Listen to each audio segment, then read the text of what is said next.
When I stood up at our anniversary dinner to announce I was 9 weeks pregnant, I expected tears of joy. Instead, my husband slammed a medical file onto the table, told the entire room he had been sterile for 2 years, and kicked me out into the freezing rain. I spent the night shivering in my car, thinking my life was over. Then at dawn, a lawyer called with a message from my deceased first husband and an $80 million trust that was about to change everything. I tapped my spoon against the edge of my crystal champagne flute, the delicate ringing sound cutting through the low hum of jazz and wealthy chatter. We were hosting 30 of Atlanta's most elite commercial real estate developers and socialites in the formal dining room of our Buckhead estate. The catered aroma of roasted duck and truffles filled the air. I looked down the long candlelit table at Terrence, my husband of 4 years. He looked impossibly handsome in his tailored suit, holding court among his peers. I was 33, finally established as a senior financial analyst, and I was about to share the news we had been praying for. I took a deep breath, resting a hand over my stomach. Everyone, I started, my voice trembling with pure joy. I want to thank you all for being here tonight. Terrence and I have been incredibly blessed, but tonight we have an announcement that tops it all. I am 9 weeks pregnant. I waited for the eruption of applause. I waited for my husband to rush over and pull me into his arms. I waited for the fairy tale. Instead, the room fell completely suffocatingly silent. I looked at Terrence. His face was a mask of absolute stone. He did not smile. He did not blink. He slowly stood up from his chair, reached into his suit jacket, and pulled out a thick sealed medical folder. He walked around the long table, the silence so heavy, you could hear the rain starting to beat against the floor-to-ceiling windows. When he reached me, he didn't embrace me. He raised the folder and slammed it down onto the center of the mahogany dining table. The impact knocked over my water glass, sending a puddle of ice water soaking into the silk table runner. I looked at the folder, then up at him, my heart doing a panicked flutter in my chest. "Terrence, what is this?" I whispered, the joy draining from my face. He looked at me with a disgust so profound it made my blood run cold. He turned his head slightly, making sure his voice carried to every single guest in the room. "I have been medically sterile for 2 years," he stated, his voice devoid of any emotion. "Pack your bags and get out of my house, you cheating parasite." The words hit me with the force of a physical blow. The room began to spin. I grabbed the edge of the table to steady myself, my mind desperately trying to process what he had just said. Sterile cheating. "Terrence, what are you talking about?" I pleaded, my voice cracking. "We went to the fertility clinic together. You know how hard we have been trying. This is your baby." "Stop lying." He snapped, his voice echoing off the high ceilings. "I had my own private screening done last month when I suspected you were creeping around behind my back.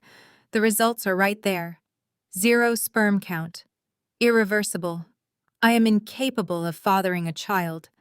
So unless this is some kind of immaculate conception, you have been opening your legs for another man in my bed." Gasps erupted from the guests. Women covered their mouths. Men looked away in uncomfortable silence. I felt my face burn with a humiliation so intense I thought I might collapse. I reached for the folder with shaking hands, opening it to see official-looking hospital letterheads and laboratory results. The medical jargon blurred together through my tears, but the bold red stamp at the bottom was clear. Complete sterility.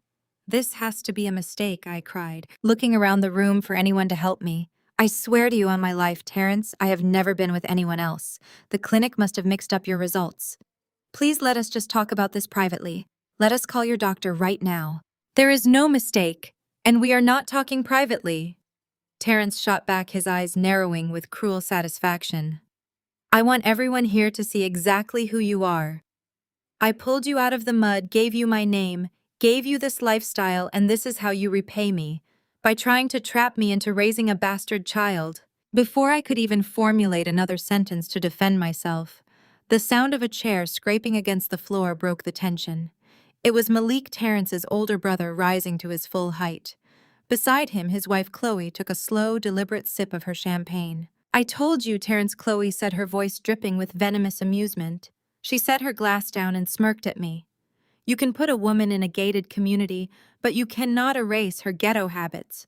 You really thought a girl who grew up sharing a bedroom on the South Side was going to stay loyal just because you bought her a few designer bags? She is acting exactly like the trash she comes from. Chloe, shut your mouth, I snapped, a surge of adrenaline cutting through my shock. You have no idea what you are talking about. Do not you dare speak to my wife like that in my brother's house. Malik stepped forward, his posture aggressive and threatening. You have been playing us from day one, Aaliyah. We always knew you were a gold digger. Terrence has a multi-million-dollar real estate empire to run, and you thought you could secure your bag by getting knocked up by some random guy and slapping the family name on it. It makes me sick. I looked at Malik in disbelief. This was the man who had smiled in my face at every holiday dinner.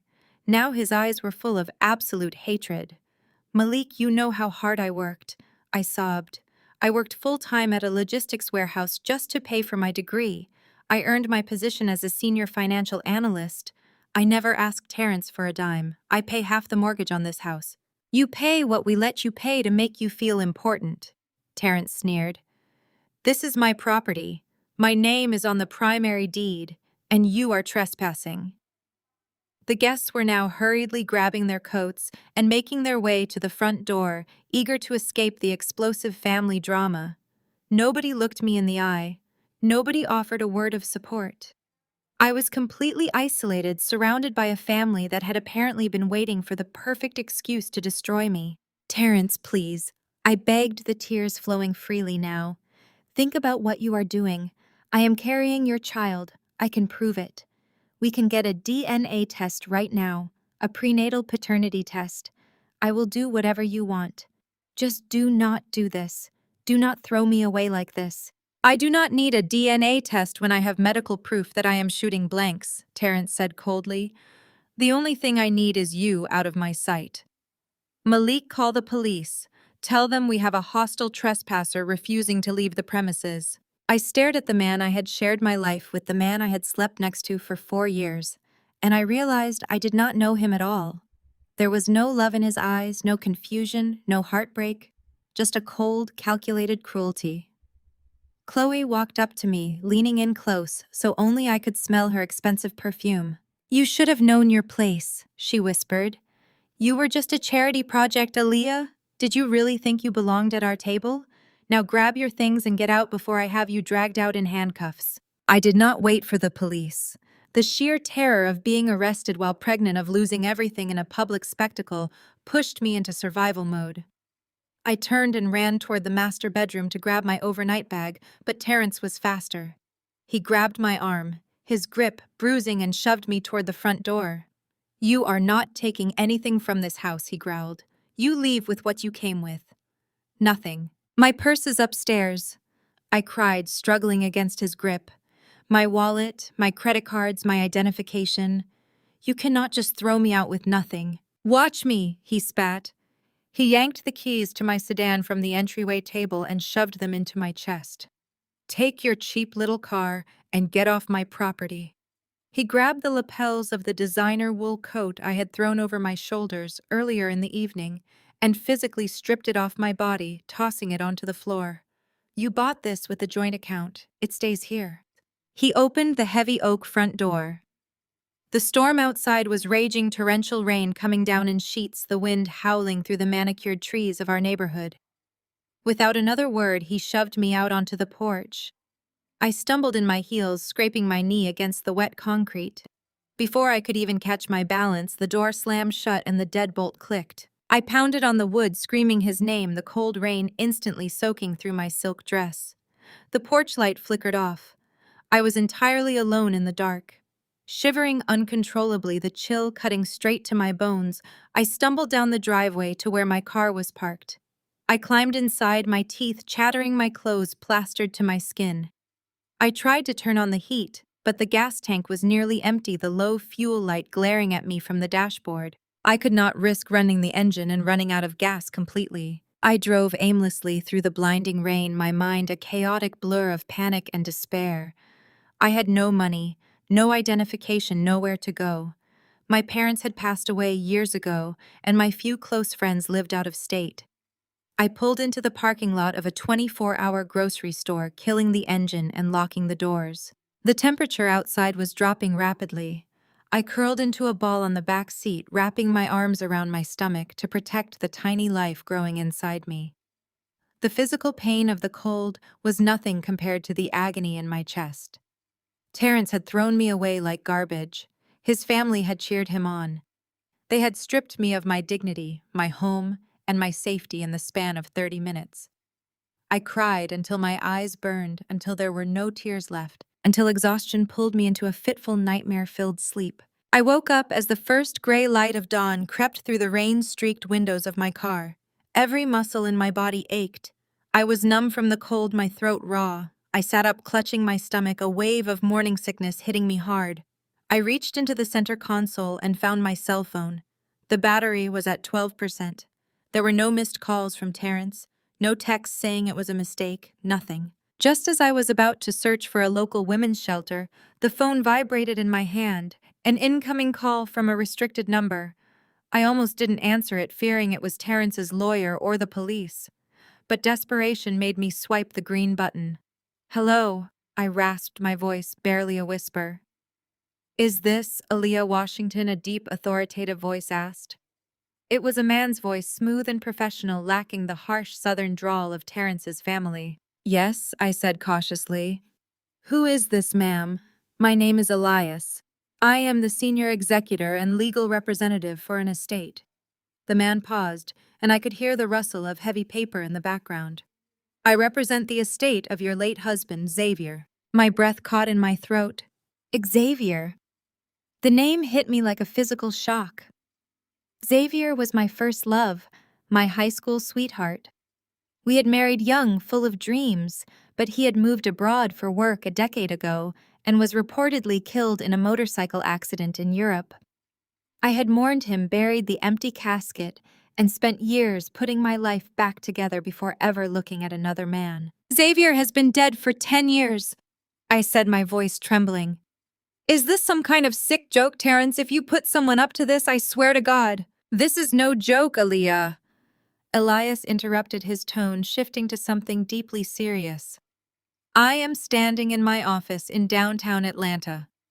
We have been tracking you for months, waiting for the legal contingencies to clear. We have an extremely time-sensitive matter to discuss regarding an $80 million trust that Xavier left entirely in your name." I stared at the dashboard, the world tilting on its axis. $80 million. "I need you to come to my office immediately," Elias continued. "The firm is Sterling and Vance. I have authorized security to bring you straight up to the top floor. Do you have a way to get here safely?" I looked down at my ruined silk dress, my bare shivering legs, and my empty gas gauge. "I am sleeping in my car," I whispered, the shame of it burning my throat. "My husband threw me out last night. I have no money for gas." There was a sharp intake of breath on the other end of the line. The professional detachment in Elias's voice vanished, replaced by a cold, protective edge. "Stay exactly where you are. Tell me your cross streets. I am sending a car for you right now. Do not move. Your struggle ends today, Aaliyah." Xavier made sure of it. I gave him the address and hung up. I sat in the freezing silence of my car, wrapping my arms around my shivering body. Yesterday I was a discarded wife, humiliated and left to freeze in the mud. Today a ghost from my past had just reached out from the grave to hand me an empire. I wiped the dried tears from my face, a new unfamiliar fire igniting in my chest. Terrence and his family thought they had broken me. They had no idea they had just set me free. The silence in the dining room was absolute and suffocating. The only sound was the heavy rain lashing against the floor-to-ceiling windows of our dining room. I stood at the head of the table with my hand resting on my stomach, the joyful announcement of my pregnancy still hanging in the air like a sick joke. I looked down at the medical folder Terrence had just slammed onto the mahogany wood. The papers had spilled out, displaying stark black text and a bright red stamp that read "completely sterile." My brain refused to process the words. I looked at Terrence, searching his face for the punchline. For the moment, his stern expression would break into a smile. But his eyes were dark, flat, and completely devoid of the love I thought we shared. He had just accused me of trapping him. He had just called me a cheating parasite in front of 30 of our most influential friends and colleagues. Terrence. This is insane! I whispered, my voice trembling so violently I barely recognized it. I reached out to touch his arm, but he flinched and stepped back as if my skin would burn him. We planned this. We went to the fertility clinic together. You bought the prenatal vitamins sitting on our kitchen counter right now. I bought them because I wanted to see exactly how far you would take this massive lie, Terrence shot back. His voice was steady and calculated, designed to carry to every single person seated around our table. I had my own private screening done 2 months ago when your schedule suddenly started keeping you late at the office. The results are right there. Irreversible sterility. So unless you have managed a biological miracle, you have been opening your legs for another man, and you thought you could slap my name on the birth certificate to secure your financial future. I felt the blood drain from my face. The humiliation burned through my chest, hot and agonizing. I looked around the table at the faces of our guests. The elite real estate developers, the corporate lawyers, the wealthy socialites we hosted every month. Women were covering their mouths. Men were staring down at their half-eaten roasted duck, refusing to meet my eyes. No one stood up for me. No one asked Terrence to calm down. There is a mistake, I pleaded, tears finally spilling over my eyelashes and burning my cheeks.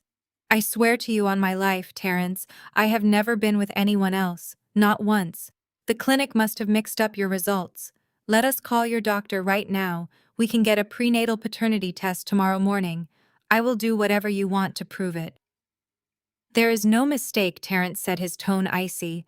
The only mistake was me believing I could turn a warehouse worker into a respectable wife. Before I could process the cruelty of his words, the sharp grating sound of a chair scraping against the hardwood floor echoed through the room. Chloe, my brother-in-law. Malik's wife stood up slowly. She smoothed down the front of her designer silk dress and picked up her crystal champagne flute. She was a wealthy white woman who had married into Terrence's prominent African-American family, and from the very first day we met, she had made it her personal mission to remind me that I did not belong in their tax bracket. I told you, Terrence, Chloe said, her voice dripping with venomous amusement. She took a delicate sip of her champagne and locked eyes with me. You can put a woman in a gated community, but you cannot erase her ghetto habits. The racial and classist undertones of her insult hit me like a physical strike. I stared at her, utterly paralyzed by her audacity. You really thought a girl who grew up sharing a cramped bedroom on the South Side was going to stay loyal just because you bought her a few expensive handbags? Chloe continued, pacing slowly behind her chair. She is acting exactly like the trash she comes from. She saw a successful man with a growing real estate empire, and she did what her kind always does. She found a way to secure a permanent paycheck. Do not you dare speak to me like that in my own home! I choked out a surge of defensive adrenaline, finally cutting through my paralyzing shock. You know nothing about me, Chloe. I earned everything I have. I worked night shifts at a logistics warehouse just to pay my way through my master's degree. I earned my position as a senior financial analyst through my own blood and sweat. I pay half the mortgage on this estate. You pay what my brother allows you to pay, so you can feel important. A deep, booming voice interrupted. Malik stepped out from his seat and moved aggressively to stand in front of his wife, shielding Chloe while pointing a thick finger directly at my face. He was broader and taller than Terrence, and his physical presence was entirely threatening. Do not ever raise your voice at my wife, Aaliyah. She is only speaking the hard truth that the rest of us were too polite to say to your face. Malik, you know me. I cried out, my voice breaking as the tears flowed uncontrollably. You know I love Terrence. I would never betray him. I know that our grandfather built this commercial real estate firm from the soil up. Malik sneered, his eyes filled with absolute disgust. He worked his fingers to the bone to establish generational wealth for this family. We do not let parasites attach themselves to our legacy. We knew you were a liability from the day Terrence brought you to Sunday dinner wearing cheap shoes and talking about your student loans. You have been playing a long con, and now you have been caught. I looked frantically at Terrence, desperate for him to intervene to stop his brother and his sister-in-law from tearing me apart in our dining room. But Terrence just stood there with his arms crossed over his chest, watching my destruction with a blank, satisfied expression. He was letting them do the dirty work. He was letting them verbally crucify me while our guests watched the spectacle. The atmosphere in the room shifted from shocked silence to active panic. The guests began pushing back their chairs, murmuring hasty apologies as they grabbed their coats and purses. They were fleeing the scene, desperate to escape the explosive hostility. I watched the people I had cooked for, the women I had shared coffee with, the men who had smiled in my face an hour ago, all rushing for the front door. Not a single person paused to ask if I was okay. Not a single person offered me a lifeline. I was entirely isolated. "Terrence, please," I begged one last time, my voice reduced to a desperate, ragged whisper. "Please look at me. Look at your wife. I am carrying your child. Do not throw me away like this based on a piece of paper. Let me prove it to you. I do not need a paternity test when I have concrete medical proof that my body is incapable of producing a child," Terrence said. He stepped forward, invading my personal space, his height casting a dark shadow over me. "The only thing I need is for you to be gone before I lose my temper. You cannot just kick me out into the street." I argued, my panic escalating as the reality of the situation finally took hold. "It is pouring rain outside. It is freezing. This is my house too. We are legally married. You cannot force me to leave. Watch me." Terrence threatened, his voice dropping to a dangerous, lethal register. Malik pulled his cell phone from his pocket, holding the screen up so I could see the keypad ready to dial. "You have exactly 2 minutes to walk out that front door, Aaliyah, before I call the local precinct. I will tell the dispatcher we have a hostile, deranged trespasser refusing to leave the premises. How do you think that is going to look for you? A hysterical woman getting dragged out of a wealthy neighborhood in handcuffs while pregnant with her affair partner's baby." They had orchestrated this perfectly. They had trapped me in a corner where any reaction, any attempt to stand my ground and fight for my home would be used to criminalize me.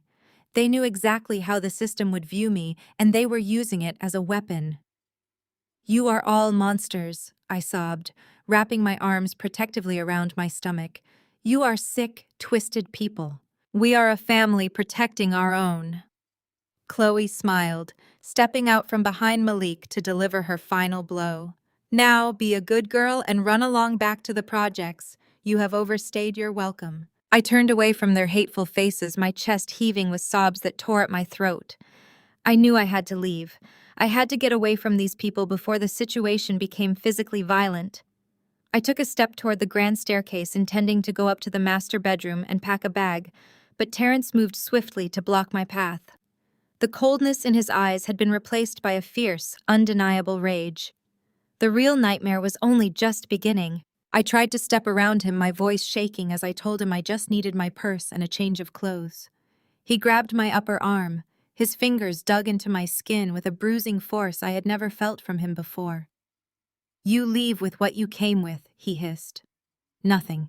I gasped, trying to pull away, but he marched me backward toward the front entrance.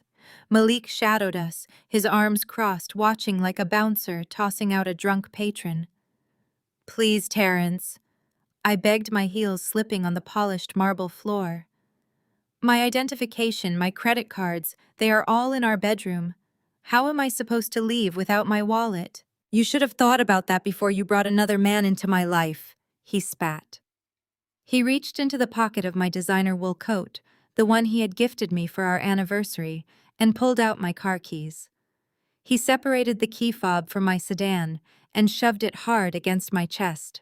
He kept the house keys. Then, to my absolute horror, he grabbed the lapels of my coat and yanked it sharply down my arms. I stumbled backward as he stripped the heavy wool right off my shoulders, tossing it carelessly onto the floor. "You bought that with our joint account," he stated coldly. "It stays here. Everything stays here." He wrenched the heavy front door open. The storm outside was raging. Sheets of freezing Atlanta rain whipped across the porch, the wind howling through the manicured trees of our elite neighborhood. Before I could brace myself, Terrence shoved me hard between the shoulder blades. I pitched forward, stumbling blindly into the torrential downpour. I scraped my bare knee against the rough concrete of the porch, the sharp sting momentarily cutting through my shock. I spun around just in time to see the heavy oak door slam shut. The deadbolt clicked with a sickening finality. The porch light immediately flickered off, plunging me into complete darkness. I pounded my fists against the wet wood. I screamed his name until my throat burned, but the only answer was the deafening roar of the thunderstorm. The cold penetrated my thin silk dress instantly. I wrapped my bare arms around myself, trembling violently as the freezing rain plastered my hair to my face. I realized no one was coming to open that door. I was truly completely alone. I limped down the long, winding driveway toward my sedan. When I climbed inside, the leather seats felt like ice. My hands shook so badly I could barely get the key into the ignition. The engine sputtered to life, but my relief evaporated the second I looked at the dashboard. The low fuel light was glaring at me bright yellow.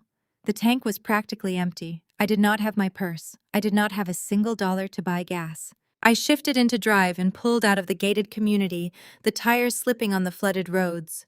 I drove aimlessly, blinded by my own tears and the relentless rain. I knew I could not risk running the heater or the engine would die completely. I navigated toward a brightly lit 24-hour grocery store a few miles down the highway and parked in the darkest corner of the lot, away from the glaring street lamps. I turned off the car. The silence that followed was suffocating. The temperature inside the cabin began to drop rapidly. I pulled my knees to my chest, curling into a tight ball on the back seat. I pressed my hands against my lower stomach, terrified that the extreme stress and the freezing cold would harm my unborn baby.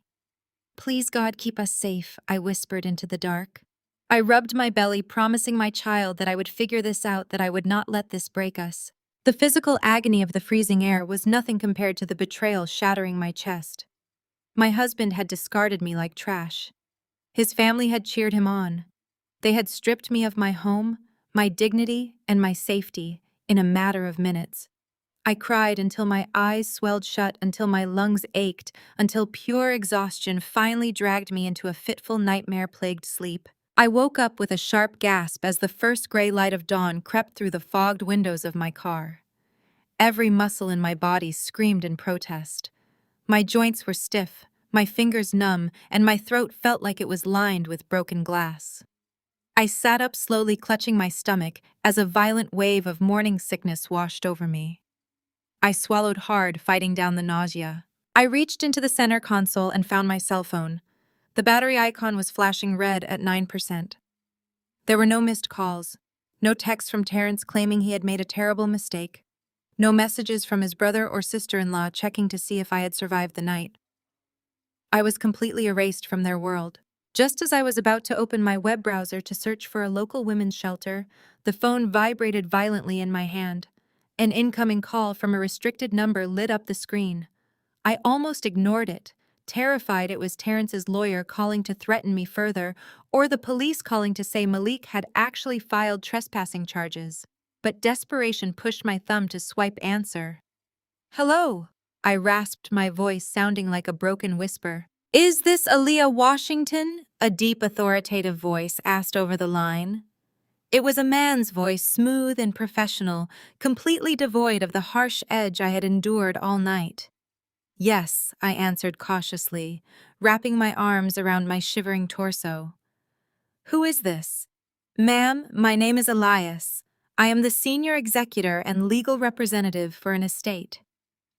The man paused, and I could hear the faint rustling of heavy paper in the background. "I represent the estate of your late husband, Xavier." My breath caught painfully in my throat. Xavier. The name hit me like a physical shockwave. Xavier was my first love, the boy who had promised me the world when we were just kids, trying to build a life together. We had married young, full of ambition and hope, but he had taken an overseas contract job a decade ago to support us, and was reportedly killed in a tragic accident abroad. I had mourned him, buried an empty casket, and spent years taping my shattered life back together before I ever let myself trust another man. "Xavier has been dead for 10 years, I said, my voice shaking with a mix of confusion and sudden anger. "Is this some kind of sick joke? If Terrence put you up to this, I swear to God." This is no joke, Aaliyah. Elias interrupted his tone, shifting to something deeply serious and urgent. I am standing in my office in downtown Atlanta. We have been tracking you for months, waiting for specific legal contingencies to clear. We have an extremely time-sensitive matter to discuss regarding an $80 million trust that Xavier left entirely in your name. I stared blankly at the rain-streaked windshield, the world suddenly tilting on its axis. $80 million. I need you to come to my office immediately, Elias continued, his voice steadying my racing heart. The firm is Sterling and Vance. I have authorized security to bring you straight up to the top floor. Do you have a way to get here safely? I looked down at my ruined silk dress, my bare bruised knees, and the glaring empty gas gauge on my dashboard. I am sleeping in my car. I whispered, the crushing shame of my reality burning the back of my throat. My husband threw me out last night. I do not have my purse. I have no money for gas. I have nothing. There was a sharp, audible intake of breath on the other end of the line. The professional detachment in Elias's voice vanished instantly, replaced by a cold, fierce protectiveness. Stay exactly where you are, he commanded. Tell me your cross streets. I am sending a private car for you right now. Do not move. Your struggle ends today, Aaliyah. Xavier made sure of it. I gave him the address of the grocery store and let the phone drop to my lap. I sat in the freezing silence of my sedan, staring out at the gray morning light. Yesterday I was a discarded wife, humiliated, and left to freeze in the mud by a man who promised to protect me. Today a ghost from my past had just reached out from the grave to hand me an empire. I wiped the dried tears from my face as a new, unfamiliar fire began to ignite in my chest. Terrence and his toxic family thought they had broken me. They had absolutely no idea they had just set me free. A sleek black town car pulled into the grocery store parking lot less than 20 minutes later. The driver stepped out, holding a large umbrella, and opened the back door for me. I left my freezing sedan behind, sinking into the heated leather seats of the luxury vehicle. For the first time in 14 hours, my teeth stopped chattering. I stared out the tinted windows as we drove toward downtown Atlanta, my mind spinning with 1,000 questions. The car pulled up to a towering glass skyscraper. The driver escorted me past the lobby security guards, who had clearly been instructed not to question the woman walking in, wearing a ruined, rain-soaked silk dress and no shoes. We stepped into a private elevator that shot us up to the top floor. The brass lettering on the frosted glass doors read, Sterling and Pierce. A tall, distinguished, older African-American man stood waiting for me in the reception area. He wore a perfectly tailored navy suit, his silver hair neatly cut, and his eyes held a mixture of deep sorrow and intense respect. He introduced himself as Elias and led me into a massive corner office. Floor-to-ceiling windows offered a panoramic view of the Atlanta skyline, the very city my husband thought he owned. Elias gestured for me to sit on a plush velvet sofa and immediately handed me a hot cup of tea and a thick cashmere blanket. I wrapped the blanket tightly around my shoulders, the warmth finally seeping into my bones. I took a sip of the tea, my hands still trembling slightly. Now I said, looking him directly in the eye, "Tell me exactly what is going on. You mentioned Xavier." Elias walked behind his massive mahogany desk and folded his hands. "Yes, Aaliyah. I have been Xavier's personal attorney and confidant for the past 8 years. I shook my head, the familiar ache of an old wound returning to my chest. That is impossible. Xavier died 10 years ago. We were 23 years old. We shared a tiny apartment on the south side, eating cheap noodles and mapping out our future on napkins.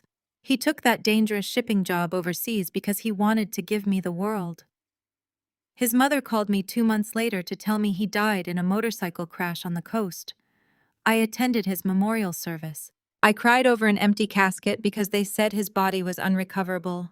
I spent years putting my shattered life back together." Elias looked at me with a profound sadness. "Xavier was in a terrible accident, that much is true. But he did not die, Aaliyah. He suffered severe injuries that left him hospitalized for over a year. His family, particularly his mother, never approved of your marriage. They saw your working-class background as a distraction from his potential. While he was in a coma, she fabricated the story of his death, sent you an empty casket, and moved him to a private facility in Switzerland to separate you two permanently. The breath left my lungs. I squeezed my eyes shut, dizzy from the revelation. My high school sweetheart, the man who had promised to love me unconditionally, had been alive this whole time. When Xavier finally recovered and learned what his family had done, Elias continued, his voice steady and calm. He was devastated. He tried to reach out to you, but by then you had moved to Atlanta and changed your name. He saw from afar that you were rebuilding your life. He decided the kindest thing he could do was let you heal. So he channeled all his grief and energy into his work. Over the last decade, Xavier built a massive international shipping and commercial land-holding empire under the corporate entity Vanguard Holdings. I stared at the thick legal binder sitting on Elias's desk. "And where is he now?" I asked, my voice cracking. "Can I see him?" Elias lowered his gaze. "I am deeply sorry, Aaliyah. Xavier passed away 6 months ago from a rare heart condition. Before he died, he spent his final days ensuring his estate was secured. He never remarried. He never forgot you. He left everything to you. The entire Vanguard Holdings portfolio, the liquid assets and the commercial real estate, $80 million. The number echoed in the quiet office. $80 million. Yesterday, I was agonizing over how to earn enough respect to sit at my in-laws' dinner table.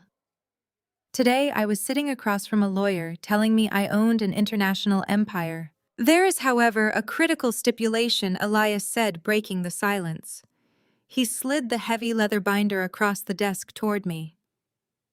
"Xavier knew you had eventually remarried a commercial real estate developer named Terrence. He kept tabs on your well-being from a distance. Xavier was a brilliant businessman, and he knew that handing an $80 million empire to a married woman meant her husband could legally lay claim to half of it in the event of a divorce." I looked down at the binder, tracing the gold lettering on the cover. "Terrence just threw me out into the street," I said bitterly. "He locked the door and told me to go back to the projects. He wants nothing to do with me." "That may be his stance today," Elias replied, leaning forward, his eyes sharp and calculating. "But men like Terrence change their tune the second they smell money. Xavier anticipated this. The will contains a strict morality and severance clause. To inherit the money and take control of Vanguard Holdings, you must be completely legally divorced from Terrence, not separated. Divorced. The marriage must be dissolved with a bulletproof settlement that ensures Terrence cannot touch a single dime of the Vanguard assets." I opened the binder. The legal jargon was dense, but Elias had highlighted the key sections. "It gets more complicated," Elias warned gently. "Xavier wanted to protect you, but he also wanted to protect his life's work from scammers and opportunists. The morality clause requires you to pass a strict medical and legal verification." I looked up confused. "What kind of verification?" Elias cleared his throat, maintaining his utmost professionalism. "My private investigators updated me on the events of last night. I am aware that your current husband threw you out under the accusation of infidelity. I am aware he claims the child you are carrying belongs to another man." The humiliation washed over me again, fresh and stinging. My face burned as I realized this elegant, powerful lawyer knew all the dirty details of my public execution. "Do not be ashamed," Elias said firmly. "I do not judge you, and Xavier never judged you. But the Vanguard Board of Directors is composed of ruthless corporate sharks. If they catch wind that the new sole heir of the company is embroiled in a scandalous fault-based divorce involving a supposed illegitimate child, they will file motions to tie up the trust in probate court for decades. They will claim you lack the moral standing and stability to inherit the company." "So what do I have to do?" I asked, tightening my grip on the cashmere blanket. "You must prove Terrence is lying," Elias stated. "The clause demands you pass a polygraph test administered by our firm, and you must undergo a strict medical verification to prove this pregnancy is untainted by the infidelity you are accused of. You have to prove the child belongs to your husband, or at the very least prove that you have not committed the adultery he is using to destroy your character. Xavier wanted you to fight back. He wanted you to clear your name and walk into the Vanguard boardroom with your head held high, completely untouchable. I stared at the medical requirements outlined in the trust document. Terrence had slammed that sterility report on the dining room table with such absolute conviction. He had humiliated me in front of 30 people, leaving me no room to defend myself. I knew in my soul I had never touched another man. I knew the baby growing inside me was his. But fighting a wealthy commercial real estate developer in court with no money, no car, and no home seemed like an impossible mountain to climb. "I have nothing, Elias," I whispered, the exhaustion finally catching up to me. Terrence took my coat. He took my purse. I do not even have $1 to buy a cup of coffee, let alone hire a divorce attorney to fight a man who buys judges for a living. Elias smiled. It was a small, dangerous smile that sent a shiver of anticipation down my spine. He opened his desk drawer and pulled out a sleek, black checkbook. "You are looking at this from the perspective of the woman who was locked out in the rain last night," Elias said softly. "You need to start looking at this from the perspective of the woman who owns the rain. The trust has a discretionary fund set up specifically for your immediate legal and living expenses. It is designed to help you secure the divorce and clear the contingencies." He clicked a heavy gold pen and began writing. "Terrence relies on his money to bully people into submission." Elias continued, his voice resonating with quiet power. "He thinks he can starve you out. He thinks you will come crawling back to his doorstep begging for scraps so you can feed your baby. He thinks you are powerless." Elias tore the check from the book and slid it across the mahogany desk. It landed right on top of the Vanguard legal binder. I looked down at the numbers written in bold black ink. $500,000. "Handle your immediate pests," Elias said, leaning back in his leather chair. "Get a luxury hotel suite, buy a new wardrobe, hire the most ruthless divorce attorney in Atlanta. The clock is ticking and we have an empire to secure." I walked out of the towering glass building of Sterling and Vance, clutching the heavy paper of the check like it was a physical shield. The torrential rain from the night before had finally stopped, leaving the Atlanta streets slick and gleaming under the morning sun. I was still wearing the ruined silk dress from the dinner party, my bare legs bruised and my feet aching, but I no longer felt the biting cold. The warmth radiating through my chest had nothing to do with the weather, and everything to do with the $500,000 resting in my hand. Elias had told me to handle my immediate pests. He told me to stop thinking like a victim and start thinking like a CEO. But before I could build my empire, I needed to know exactly how deep the knife in my back had been twisted. I crossed the street and walked straight into the grand lobby of my primary bank. The security guard eyed my disheveled appearance with obvious suspicion, and the receptionist gave me a look of thinly veiled pity as I approached her desk. I ignored their judgment and requested an immediate sit-down with a personal banker.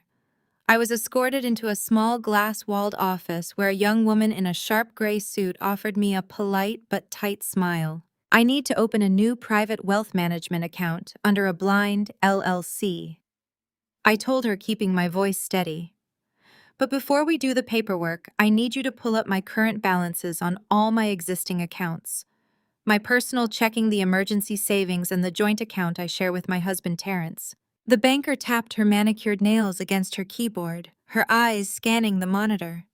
The polite smile slowly slid off her face, replaced by a deep, uncomfortable wince. She looked up at me, her voice dropping to a sympathetic whisper. "Ma'am, I am so sorry. It appears all of these accounts were accessed electronically late last night. The joint checking and the joint savings have been completely zeroed out." I braced myself, taking a slow breath.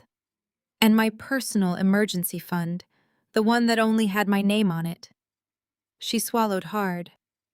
"Your husband was listed as a secondary authorized user in case of medical emergencies. He executed a wire transfer for the entire balance at 2 in the morning. He also reported every credit card associated with your Social Security number as stolen. The accounts are frozen. Your available balance across all banking platforms is exactly $0. I sat back in the leather chair. Terrence had not just kicked me out into the freezing rain while I was pregnant. He had methodically and ruthlessly stripped me of every single resource I had to my name. He wanted me starving. He wanted me begging on a street corner. He wanted to make absolutely sure that no lawyer in the city would take my divorce case because I would not even be able to afford the consultation fee. He had orchestrated a complete financial execution. Right on cue, my cell phone vibrated in my hand. I looked down at the cracked screen. It was a text message from Terrence. I just checked the bank alerts. Looks like your cards are declining. Good luck paying for that bastard child's diapers. Do not even think about crawling back to my house. You get nothing. I stared at the glowing letters. Yesterday, those words would have broken me into a million pieces. I would have called him sobbing, pleading for mercy, begging him to believe me. But today, the tears were gone. Xavier had reached through time to make sure my tears were completely dried up. I locked my phone screen and looked back up at the banker. She was staring at me, clearly expecting me to break down crying over my ruined finances. Instead, I smiled. It was a cold, sharp smile that felt entirely new on my face. Close them, I instructed smoothly. Close every single account attached to Terrence and remove my name from them, then open the new private account as I requested. The banker hesitated. Ma'am, you need a minimum deposit of $10,000 to open a private wealth account here. And given your current balance, I did not let her finish. I reached into my pocket, pulled out the heavy check Elias had just written, and slid it across the glass desk. The banker looked down. Her eyes went wide, taking in the bold black numbers and the Vanguard Holdings corporate watermark. She gasped softly, her gaze flying from the check to my ruined dress and back to the check. $500,000, she breathed. Will that cover the minimum deposit? I asked, tilting my head. Yes, ma'am, she stammered, sitting up entirely straight, her fingers flying across the keyboard with a sudden frantic respect. Right away, ma'am. I will have the branch manager expedite the clearing process. 2 hours later, I walked out of the bank with a sleek black debit card tied to an untraceable LLC and $250,000 in immediately cleared funds. I did exactly what Elias advised. I walked straight into a luxury boutique down the street and bought a tailored charcoal gray power suit, a crisp white silk blouse, and a pair of black leather pumps. I threw my ruined rain-soaked party dress directly into the boutique's trash can. Next, I checked into the penthouse suite of a 5-star downtown hotel.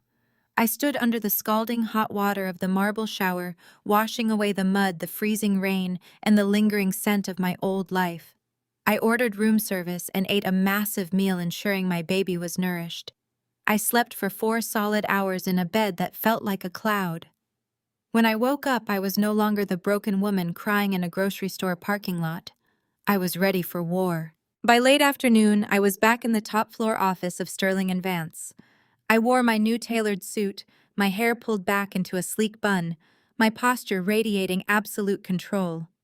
Elias stood up when I walked in, his eyes gleaming with profound approval.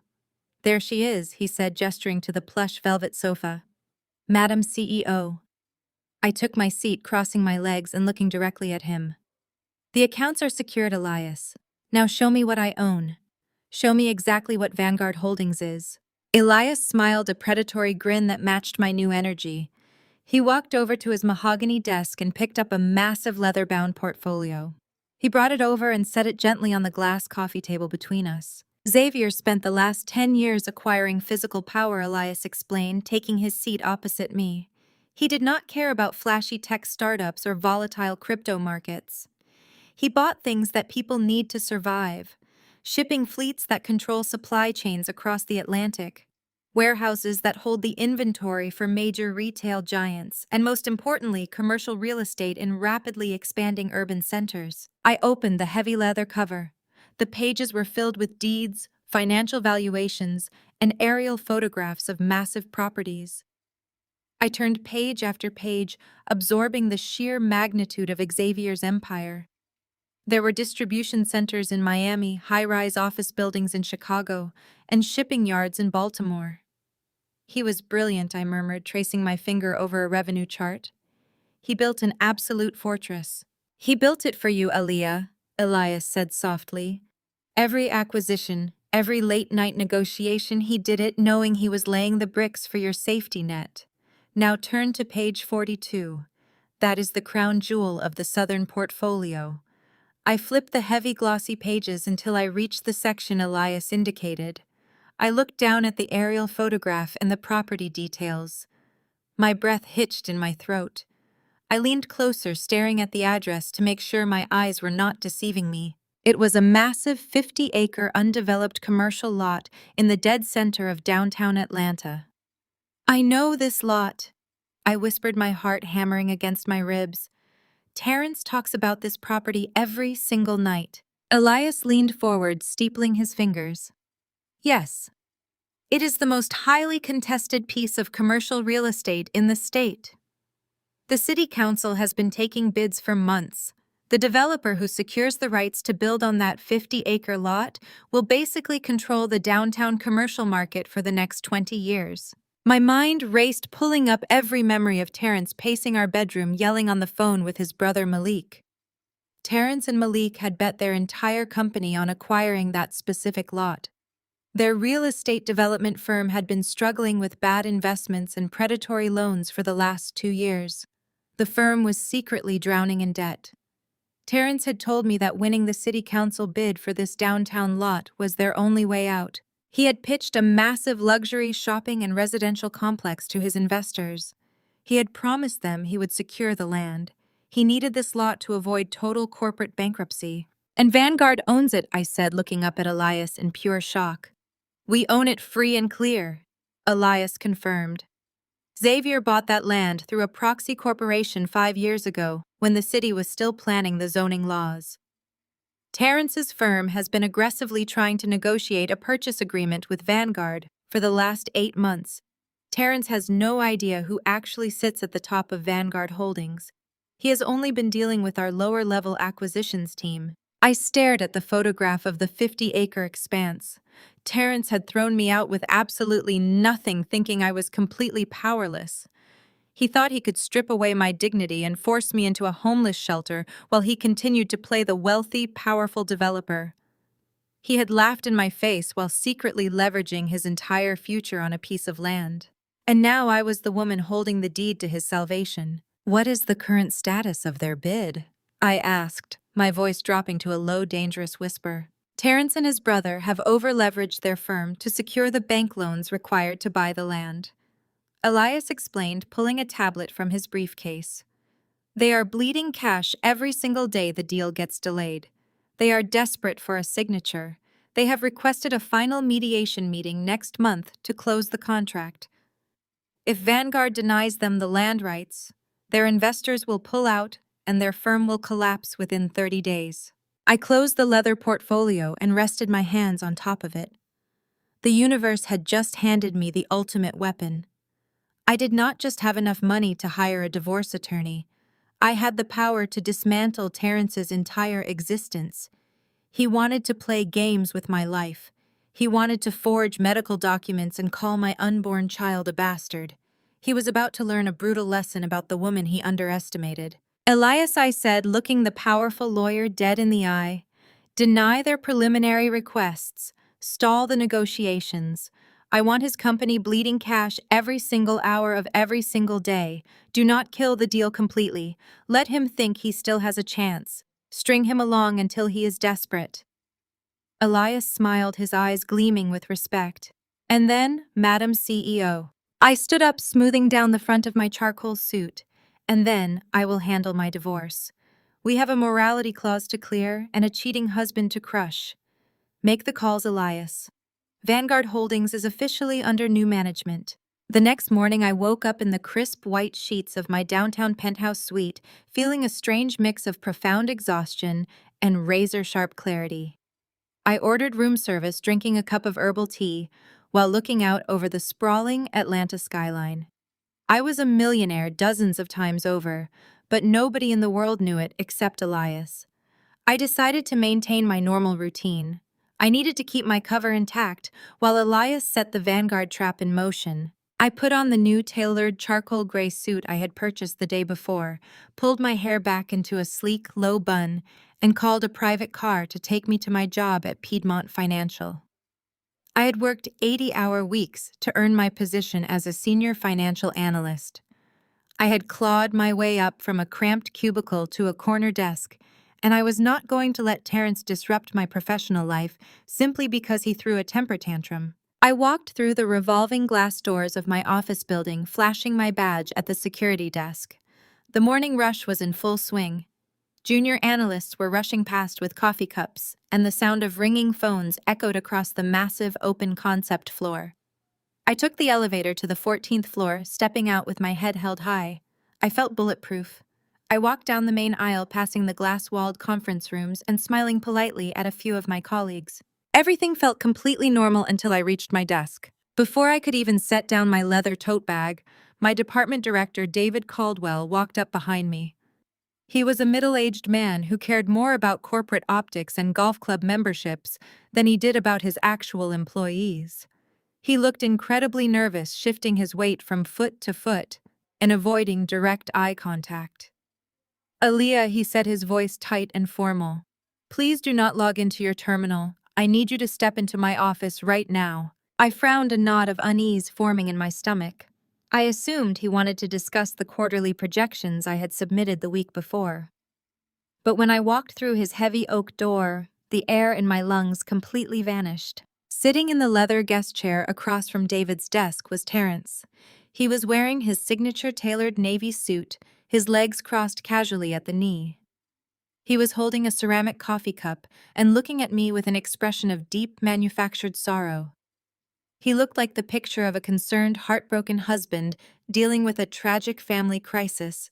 I froze in the doorway, my hand gripping the door handle. "What is he doing here?" I demanded, looking sharply at David. David rushed past me and closed the office door, pulling the blinds shut to block the view from the open bullpen. "Please sit down, Aaliyah," he said, gesturing to the empty chair next to Terrence. "Your husband has brought some extremely disturbing information to our attention this morning." I did not sit down. I glared at Terrence, my blood boiling at the sheer audacity of his presence. "You have exactly 10 seconds to explain why you are in my workplace, Terrence." I warned, my voice dropping to a dangerous whisper. Terrence stood up, placing his coffee cup on the desk. He sighed, running a hand over his face as if he were exhausted by my behavior. "David, I am so sorry to bring our personal matters into your office," Terrence said, his voice dripping with fake sincerity. "But as I explained, Aaliyah has been spiraling out of control. I caught her having an affair 2 days ago. When I confronted her about the infidelity, I discovered she has been funneling money out of my commercial real estate accounts to finance a secret apartment for her and her lover." I laughed out loud, a harsh, sharp sound of pure disbelief. "Are you out of your mind?" I snapped, stepping toward him. "David, he is lying. He threw me out of our house in the middle of a thunderstorm and drained my personal savings accounts. He left me sleeping in my car." Terrence reached into his leather briefcase and pulled out a thick stack of printed bank statements and legal documents. He slid them across the desk toward David. He forged these documents flawlessly. He had fabricated wire transfers showing thousands of dollars moving from his corporate accounts into offshore holding companies, all allegedly authorized by my digital signature. He even included a fake police report stating he was in the process of pressing charges against me for grand larceny. "I just want my wife to get the psychiatric help she clearly needs," David Terrence said, his voice thick with fake emotion. "But I cannot let her use her position at Piedmont Financial to hide the money she stole from my business. Given her access to your clients' investment portfolios, I felt it was my moral obligation to warn you before she compromises your firm the way she compromised my family." I looked at David, waiting for him to see right through this ridiculous performance. David knew my work ethic. I had generated millions in revenue for the firm over the past 3 years. I had never had a single ethical complaint on my record. But David was a coward. Piedmont Financial relied heavily on wealthy commercial real estate developers like Terrence to fund their investment portfolios. David looked at the forged documents, then looked at me with absolute disgust. "Aaliyah, I am terminating your employment at Piedmont Financial, effective immediately." David stated, his tone cold and corporate. "We have a zero-tolerance policy for financial misconduct and ethical violations. I am stripping your security clearance right now." David, you cannot be serious, I pleaded, pointing at the fraudulent papers. Call the routing numbers on those statements. Call our own internal accounting department to verify the digital signatures. They are fake. He is trying to ruin my life because he wants a divorce. You cannot fire me based on the word of a vindictive husband. My decision is final, Aaliyah, David said, refusing to meet my gaze. I will not risk a public scandal or a police investigation bringing bad press to this firm. You will receive no severance package. As I stood there reeling from the sheer calculated cruelty of Terrence's attack, the office door opened behind me. The clicking of designer heels echoed on the hardwood floor. It was Chloe, my sister-in-law. She operated as an external public relations consultant for Piedmont Financial, which explained exactly how Terrence had managed to bypass lobby security and secure a private meeting with my director in the first place. Chloe walked in holding a flattened cardboard box, a sickeningly sweet smile plastered across her face. David, I will handle the exit protocol from here, Chloe chirped, stepping between me and the door. We certainly want to spare the firm any further embarrassment. David nodded, sinking into his desk chair and turning his attention back to his computer monitor, completely washing his hands of me. Terrence stood behind Chloe, smirking. He leaned in close to my ear, his breath hot against my neck. I told you that you leave with nothing, he whispered maliciously. Have fun at the homeless shelter. Chloe shoved the empty cardboard box hard into my chest, forcing me to grab it to keep from dropping it. Walk, she commanded, treating me like a convicted criminal. She opened the office door and escorted me out into the main bullpen. Instead of keeping the termination quiet and allowing me to leave with some shred of dignity, Chloe made absolutely sure it was a public spectacle. She walked closely behind me, speaking loudly enough for every single analyst, associate, and manager on the floor to hear her. Make sure you do not take any company property, Aaliyah Chloe announced, her voice ringing out over the sound of typing and phone calls. Only pack your personal items. I will be checking the box before you get to the elevator. The entire floor went silent. Dozens of my colleagues, the people I had mentored, eaten lunch with, and worked alongside for years, all stopped what they were doing to watch my humiliation. I walked to my desk, my face burning. I did not cry. I refused to give Chloe the satisfaction of seeing me break. I calmly placed my framed photos, my favorite coffee mug, and my ergonomic keyboard into the cardboard box. I did not rush. I packed my desk with slow, deliberate precision, ensuring my hands did not shake. When I finished, I picked up the box and walked toward the elevator banks. Chloe followed right on my heels, acting as my personal warden. The silence in the office was deafening as everyone watched my walk of shame. I pressed the call button for the lobby and waited the metal doors, reflecting my calm expression. Chloe stepped up beside me, leaning in close. Her blue eyes flashed with absolute malice and racial superiority. She looked me up and down, taking in my new tailored suit with a scoff. You tried so hard to play dress up and pretend you were one of us, Chloe whispered, her tone dripping with venom. But you can never scrub the dirt off a stray dog. You should have stayed in the projects where you belong. The elevator doors chimed and slid open. I stepped inside, turning around to face her. I did not scream. I did not throw my box at her. I simply looked at her smug, satisfied face and offered her a chillingly serene smile. The doors slid shut, leaving her standing in the hallway, completely unaware of the absolute hell I was about to unleash on her entire family. The elevator descended 14 floors in complete silence. I watched the digital display tick down, feeling the weight of the moment rather than the weight of the cardboard box in my hands. Yesterday, carrying this box would have shattered my entire world. Today, it felt like shedding dead weight. I walked out of the glass doors of Piedmont Financial and stepped onto the bustling Atlanta pavement. The midday sun warmed my face and the air smelled like rain and fresh asphalt. I did not look back at the building. I walked to the corner, set my box down on a concrete bench, and pulled out my new phone. I dialed the direct line to Sterling and Vance. Elias answered on the second ring. Aaliyah, he said, his voice instantly attentive. Is everything all right? Elias. I said, my voice steady and completely devoid of the panic I had felt just 24 hours ago. I was just terminated from my position at Piedmont Financial. My husband and my sister-in-law ambushed me in my director's office with forged financial documents. They made it a very public, very humiliating spectacle in front of my entire department. Elias let out a low, dangerous breath. I will have our litigation team draft a wrongful termination and defamation suit before lunch. We will bury them in legal fees. No, I replied smoothly, watching the city traffic roll past me. Lawsuits take too long and they give Terrence the fight he is expecting. He wants to play corporate monopoly. I want to show him what real power looks like. Elias, I want Vanguard Holdings to buy a majority stake in Piedmont Financial. Today. I want to own the desk my director sits at. I want to own the contract that pays my sister-in-law her consulting fees. I want them to wake up tomorrow morning working for me. Elias chuckled. It was a rich, deeply satisfied sound that vibrated through the phone. Consider it done, Madam CEO. We have the liquid capital ready for immediate deployment. I will send the acquisitions team in before the end of the business day.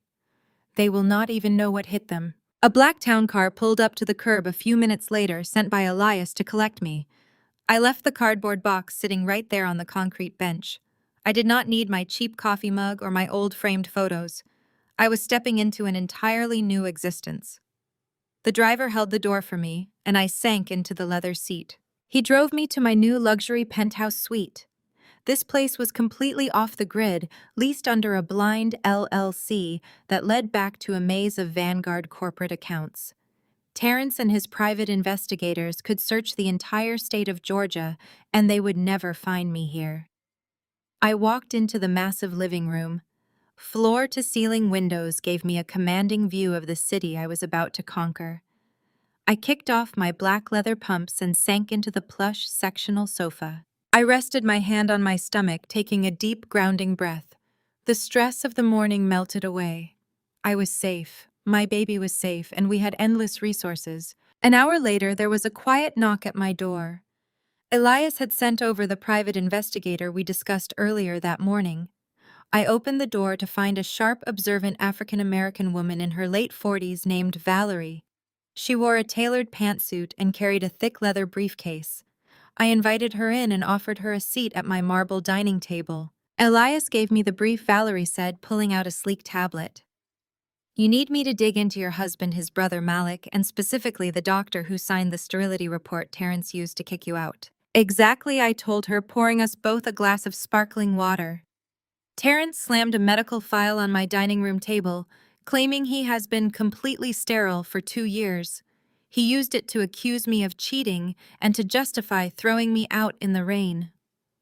Valerie, I have never touched another man. That baby is his. I know he is lying, but I need to know exactly how he pulled off this fabrication. Valerie nodded, her eyes flashing with professional determination. Rich men with something to hide usually rely on their golf buddies to do their dirty work. If a doctor faked a medical document of that magnitude, he left a paper trail. A bribe, a favor, a massive deposit into a private account. I will tear into the clinic's records, their staff, and the doctor's personal finances. I will find the leak. Do whatever it takes, I told her, my voice cold and firm. Spare no expense. I want every text message, every bank transfer, and every piece of hidden camera footage you can legally or illegally obtain. Terrence spent 6 months planning my destruction. I want his entire life handed to me on a silver platter by Friday. Valerie smiled. I love working for women with deep pockets and righteous anger. I will be in touch. The next 2 days were a masterclass in silent warfare. I stayed in my penthouse, ordering nutritious meals, taking my prenatal vitamins, and sleeping in a bed that felt like a cloud. Elias called me with regular updates. The hostile takeover of Piedmont Financial was proceeding flawlessly behind closed doors.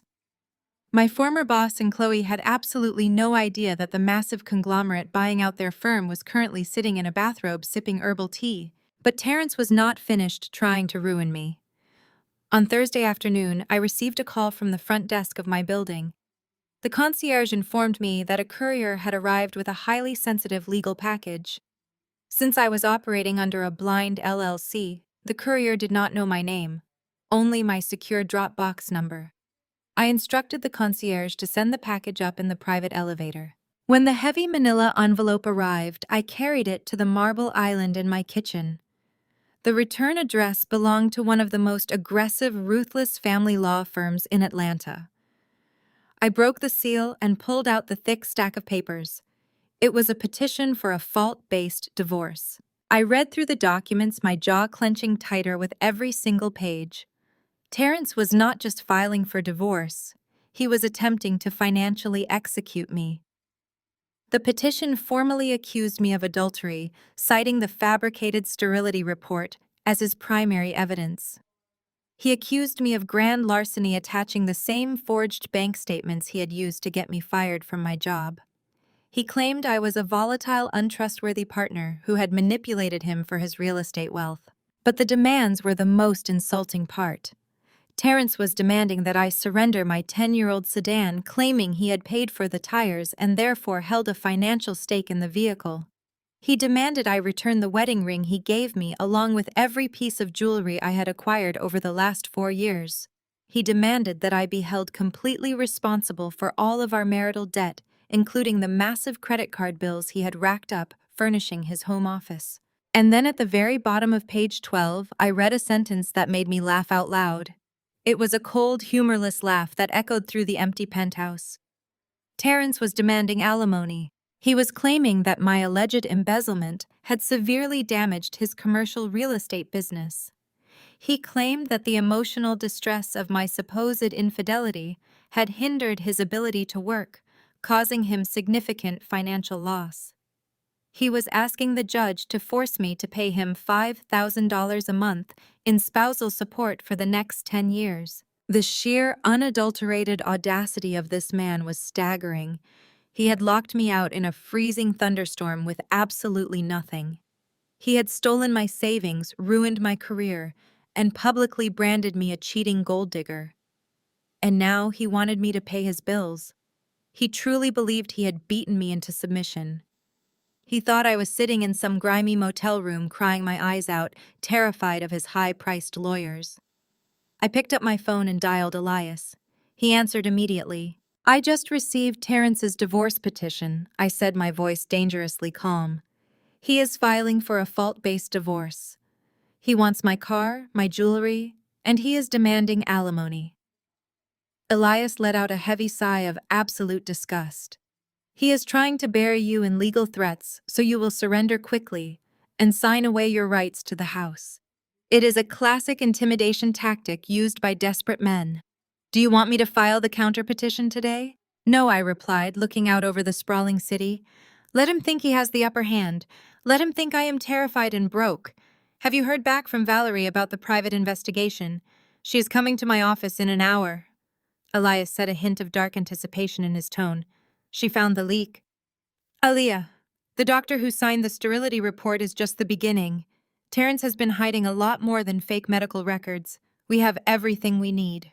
"Good," I said, a genuine smile finally touching my lips. "Tell Valerie I will meet you both at the firm. It is time to see exactly what my husband has been doing while he was busy calling me a parasite." I hung up the phone and placed my hands on my stomach. The baby fluttered softly, a tiny, reassuring presence in the midst of the chaos.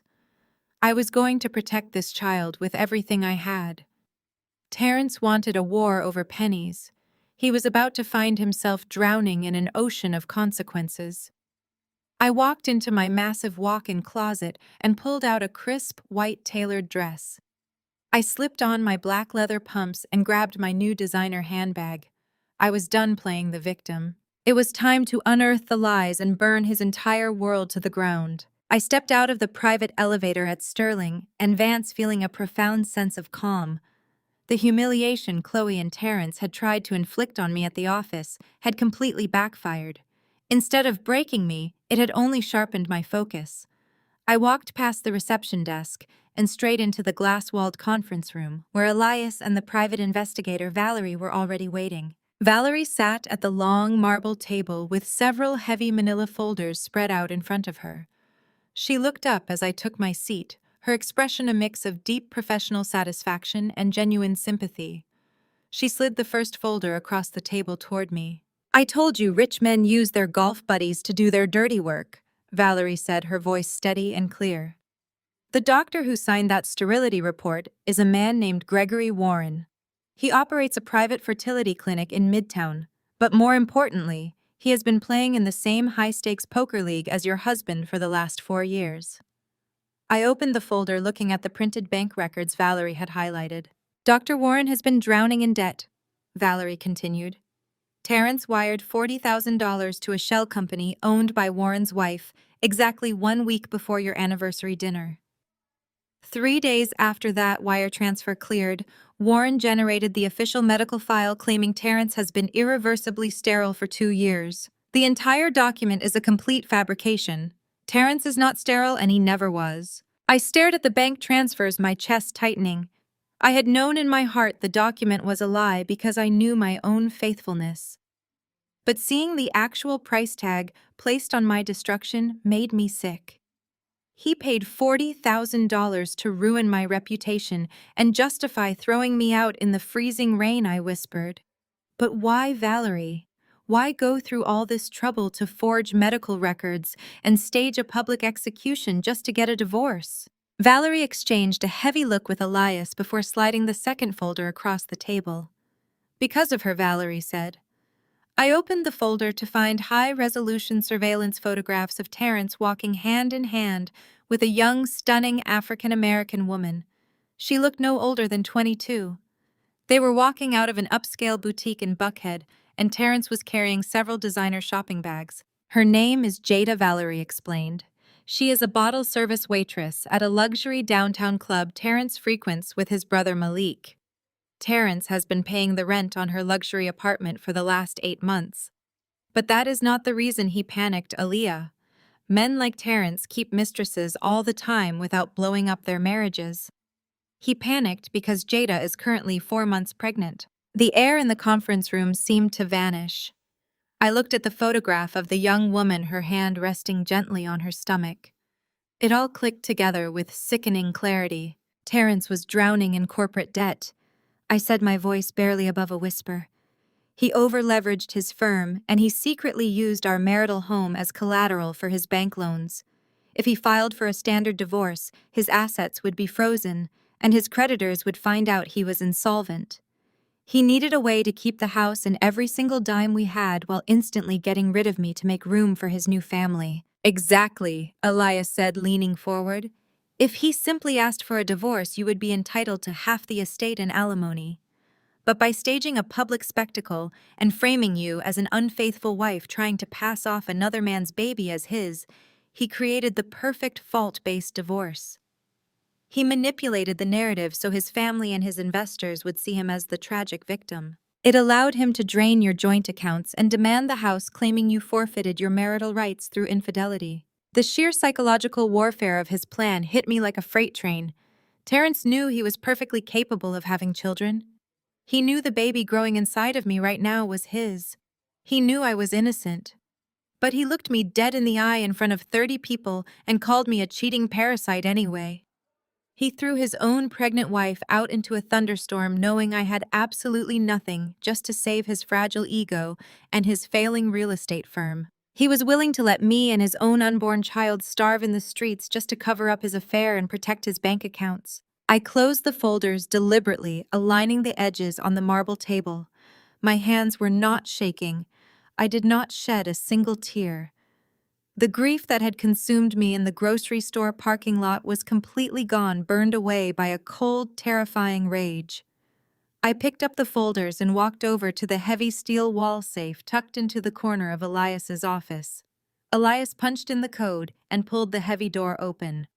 I placed the evidence inside, hearing the heavy metal lock click shut. I walked back to the table and looked at the 2 professionals who were helping me dismantle my husband's life. Elias, I said, my voice ringing with absolute authority. Terrence served me with divorce papers demanding my car, my jewelry, and $5,000 a month in alimony. He thinks I am a broken, penniless woman hiding in shame. I want you to let him keep thinking that. Elias raised an eyebrow, a slow smile spreading across his face. You do not want to present this evidence in family court. No, I replied, smoothing down the front of my suit. Family court is too quiet. Terrence humiliated me in front of our entire social circle. He made a public spectacle of my supposed infidelity to protect his business reputation. If I just divorce him, he will spin the story to make himself look like a merciful man who let his cheating wife walk away quietly. I will not give him that satisfaction. I am going to let him build his entire future on the Vanguard land deal. I am going to let him leverage everything he has left, and then I'm going to obliterate him. Elias nodded, pulling up the Vanguard corporate schedule on his monitor. Terrence and Malik have been calling our acquisitions department 4 times a day, Elias noted. They are begging for a face-to-face mediation to secure the 50-acre lot. Their creditors are breathing down their necks. They think if they can just get the Vanguard contract signed, they can save their firm from bankruptcy and Terrence can move his new pregnant mistress into your house. Then we tighten the noose I instructed, pacing the length of the conference room. Deny their immediate requests for the land rights, but keep the dialogue open. Make them bleed cash. I want them paying their lawyers, their consultants, and their bank interest every single day they wait for a response. I want Terrence so financially desperate that he becomes reckless. I want his brother Malik sweating over their shared accounts. I want his sister-in-law Chloe wondering why her consulting fees are suddenly bouncing. Valerie packed up her tablet, her expression full of fierce admiration. I will keep monitoring the mistress, Valerie said. Jada has been posting photos of expensive baby gear and hinting at a massive lifestyle upgrade on her social media. Terrence is promising her the world while his real world is quietly catching fire. I have a team tracking every single dollar he spends on her. By the time we are done, we will be able to prove that he was funneling commercial real estate funds directly into her luxury apartment lease. Thank you, Valerie, I said, my voice perfectly steady. Let them plan their nursery. Let Terrence tell his brother and his cruel wife that they have won. They thought they could throw me away like garbage to protect their generational wealth. They thought they could erase my entire existence and replace me with a younger woman who would not ask questions about their failing business. I looked out the massive windows of the law firm, staring down at the sprawling landscape of downtown Atlanta. Somewhere down there, Terrence was sitting in his office, believing he had executed the perfect crime. He believed he had successfully discarded a woman he deemed beneath him. He was completely unaware that the woman he left to freeze in a parking lot was now the invisible hand controlling his entire corporate destiny. He wanted a fault-based divorce based on a completely fabricated lie I told Elias and Valerie, without taking my eyes off the city skyline. I am going to give him a fault-based execution. We are going to lock this evidence away until the exact right moment. We are going to let him walk into the most important real estate gala of his entire career, completely confident that he has secured the Vanguard contract. And then I am going to stand on that stage and take everything he has ever loved. Elias closed his laptop and stood up, adjusting his tie. Madam CEO. Elias said, his tone filled with absolute respect. The board of directors is going to be incredibly impressed with your leadership. Xavier chose his heir very wisely. I placed my hand gently over my stomach, feeling a profound sense of peace settle over me. My baby was safe. My future was secure. And the men who had tried to destroy me were about to find out that I did not just own their future, I owned the ground they were standing on. I spent the next 2 weeks operating entirely from the shadows of my luxury penthouse. The sprawling view of the Atlanta skyline became my personal war room. I did not shed a single tear over my ruined marriage or my stolen career. The betrayal had burned away every ounce of my previous vulnerability, leaving behind a cold, calculating focus. I was no longer a discarded wife fighting for scraps.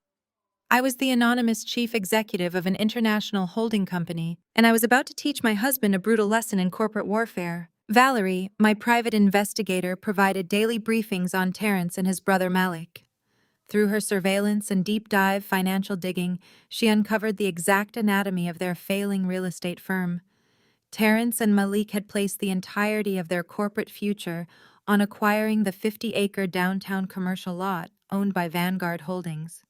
They had submitted a massive, overly ambitious bid to the city council, promising a luxury shopping and residential complex that would supposedly revitalize the district. They had spent hundreds of thousands of dollars on public relations campaigns, lobbying efforts, and flashy architectural renderings to win the city over. But securing city approval was completely useless without holding the actual deed to the land. They needed Vanguard to sign a purchase agreement, and they needed it immediately. Valerie sat across from my marble dining table one afternoon, sliding a stack of financial summaries toward me. "They are drowning Aaliyah," she said, her voice filled with professional satisfaction. To secure the massive short-term bridge loans required just to keep their firm afloat during this negotiation process, Terrence and Malik have leveraged absolutely everything they own. They emptied their business operating accounts, they borrowed against their future commissions. Valerie tapped a specific highlighted line on the bank ledger. But this is the best part. 2 days before Terrence threw you out of the house, he secretly put up that exact marital estate as collateral for his final bridge loan. He forged your signature on the preliminary banking documents to get the underwriter to approve the risk. I stared at the financial ledger, a slow, dark smile spreading across my face. The sheer arrogance of the man was astounding. He had violently kicked me out into a freezing thunderstorm, stripping me of my coat and my dignity, while secretly betting the roof over his own head on a high-interest corporate loan. If the Vanguard deal fell through, the bank would foreclose on the property immediately. He would lose his company, his wealth, and the very house he used to make me feel small. He needs this land deal to close before the end of the quarter, Valerie continued, packing up her files. If Vanguard walks away, his investors will panic, the bank will call in the loans, and his firm will face total corporate bankruptcy within 30 days. I thanked Valerie for her impeccable work and immediately called Elias. It was time to start bleeding my husband dry. "Elias," I said, standing by the floor-to-ceiling windows and looking down at the city traffic below. "I want you to tighten the noose. Begin the slow, agonizing process of dragging out these land negotiations. Do not kill the deal completely. Let Terrence think he still has a chance to win. I want him borrowing more money to keep his dream alive, but I want you to place every possible bureaucratic hurdle in his path." Elias understood the assignment perfectly. Acting as the corporate representative for Vanguard Holdings, he sent Terrence's firm a series of highly complex, infuriating demands.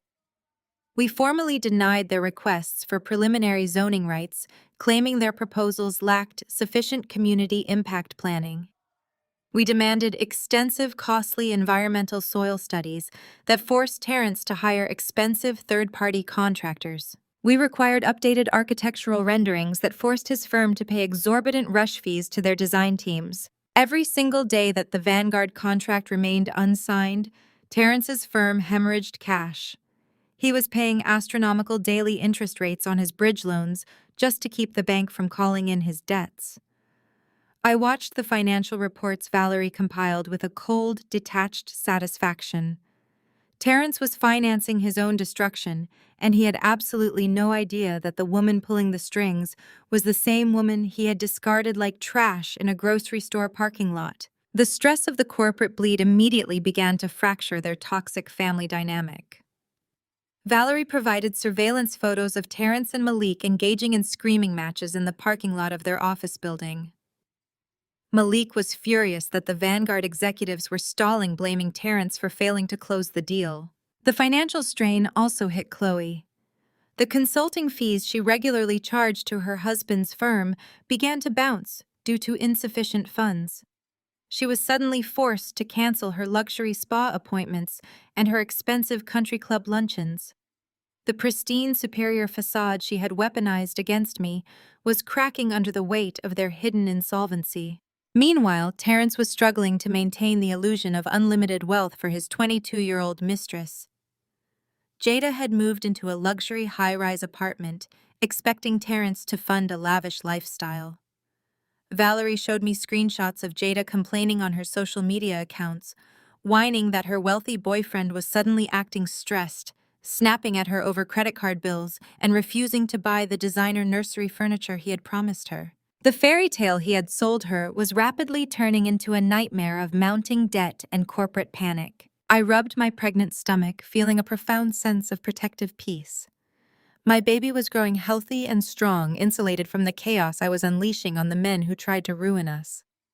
Xavier had given me more than just an $80 million safety net. He had given me a fortress. I was using his wealth exactly as he intended, as a shield for my family and a sword against my enemies. As the weeks dragged on, the pressure on Terrence finally reached a breaking point. His bridge loans were maturing and his creditors were losing patience. The bank issued a strict ultimatum. To release the final tier of funding needed to satisfy Vanguard's supposed escrow requirements, the bank required the deed to the marital home to be entirely, legally, and permanently in Terrence's name.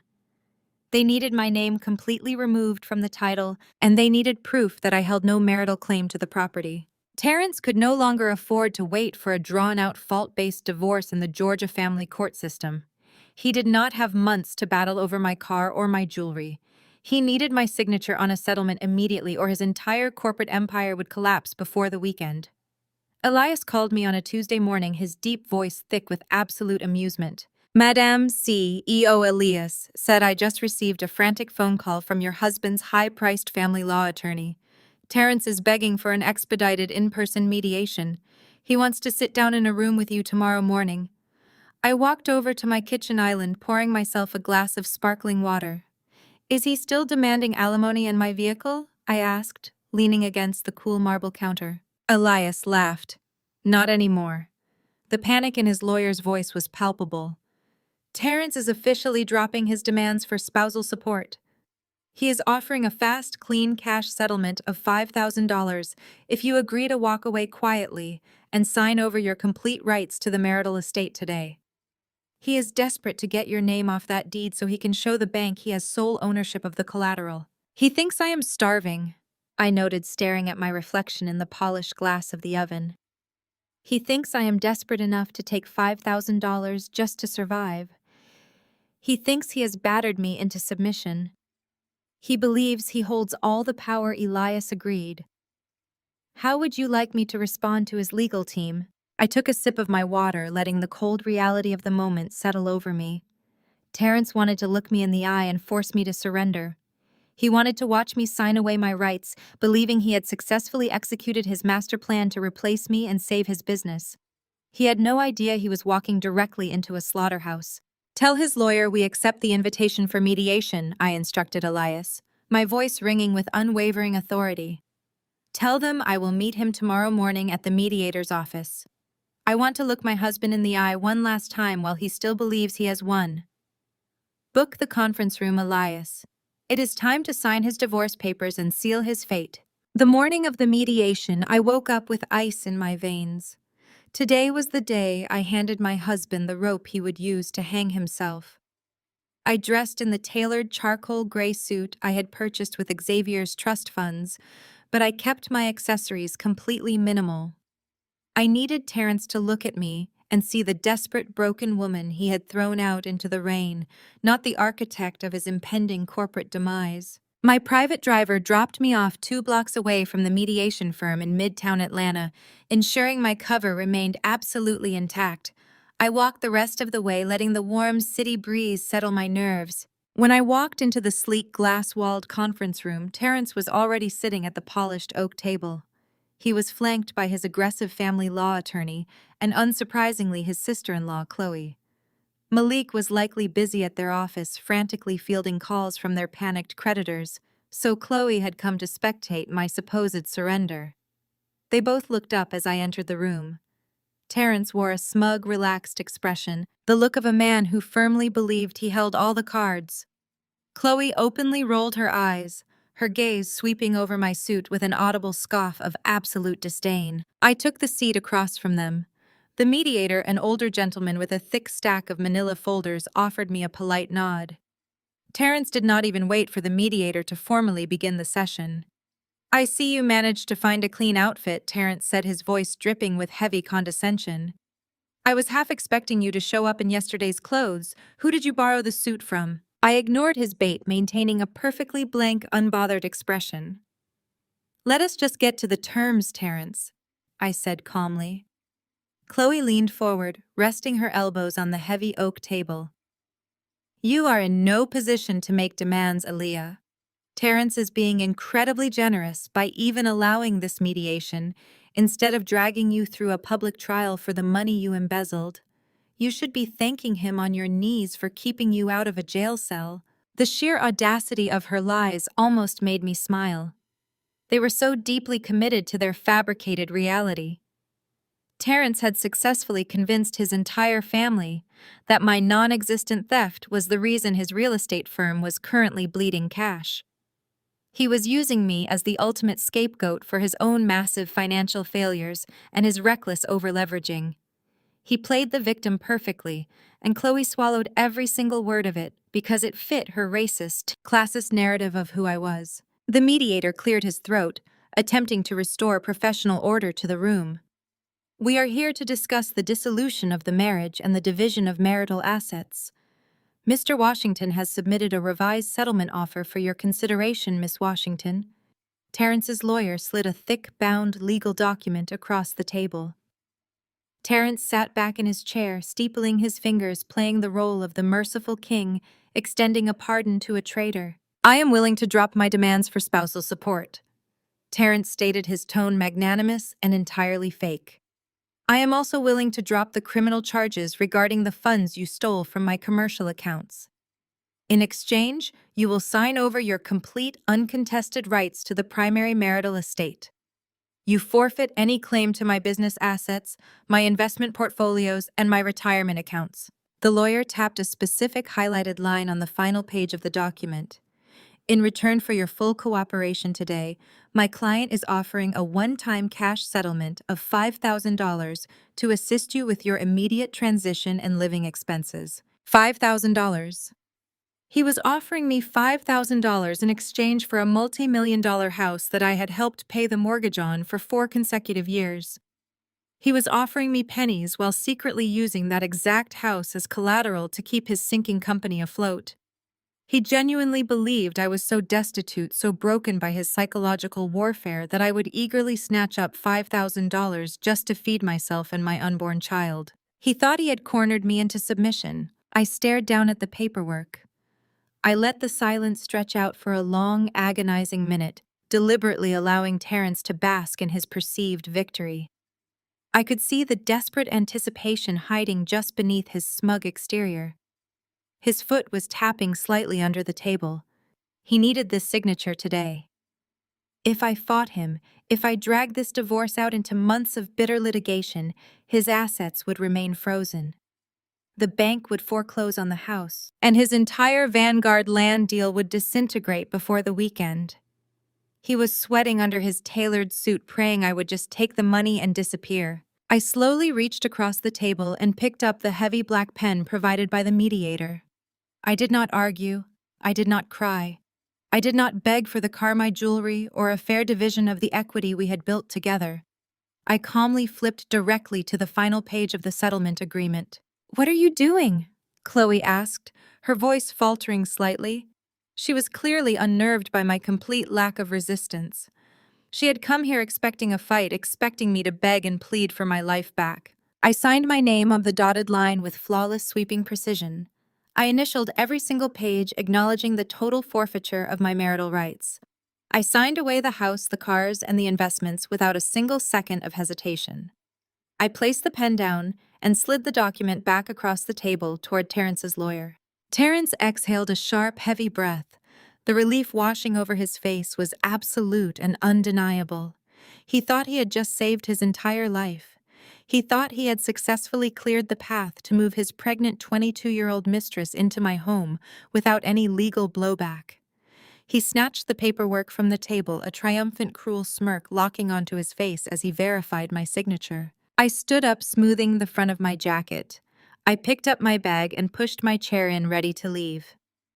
Terrence stood up as well, eager to have the last word, desperate to assert his dominance one final time before I walked out the door. "Good luck out there, Aaliyah," Terrence mocked, holding the signed settlement in the air like a championship trophy. "Try not to spend that $5,000 all in one place." I walked around the edge of the conference table until I was standing inches away from him.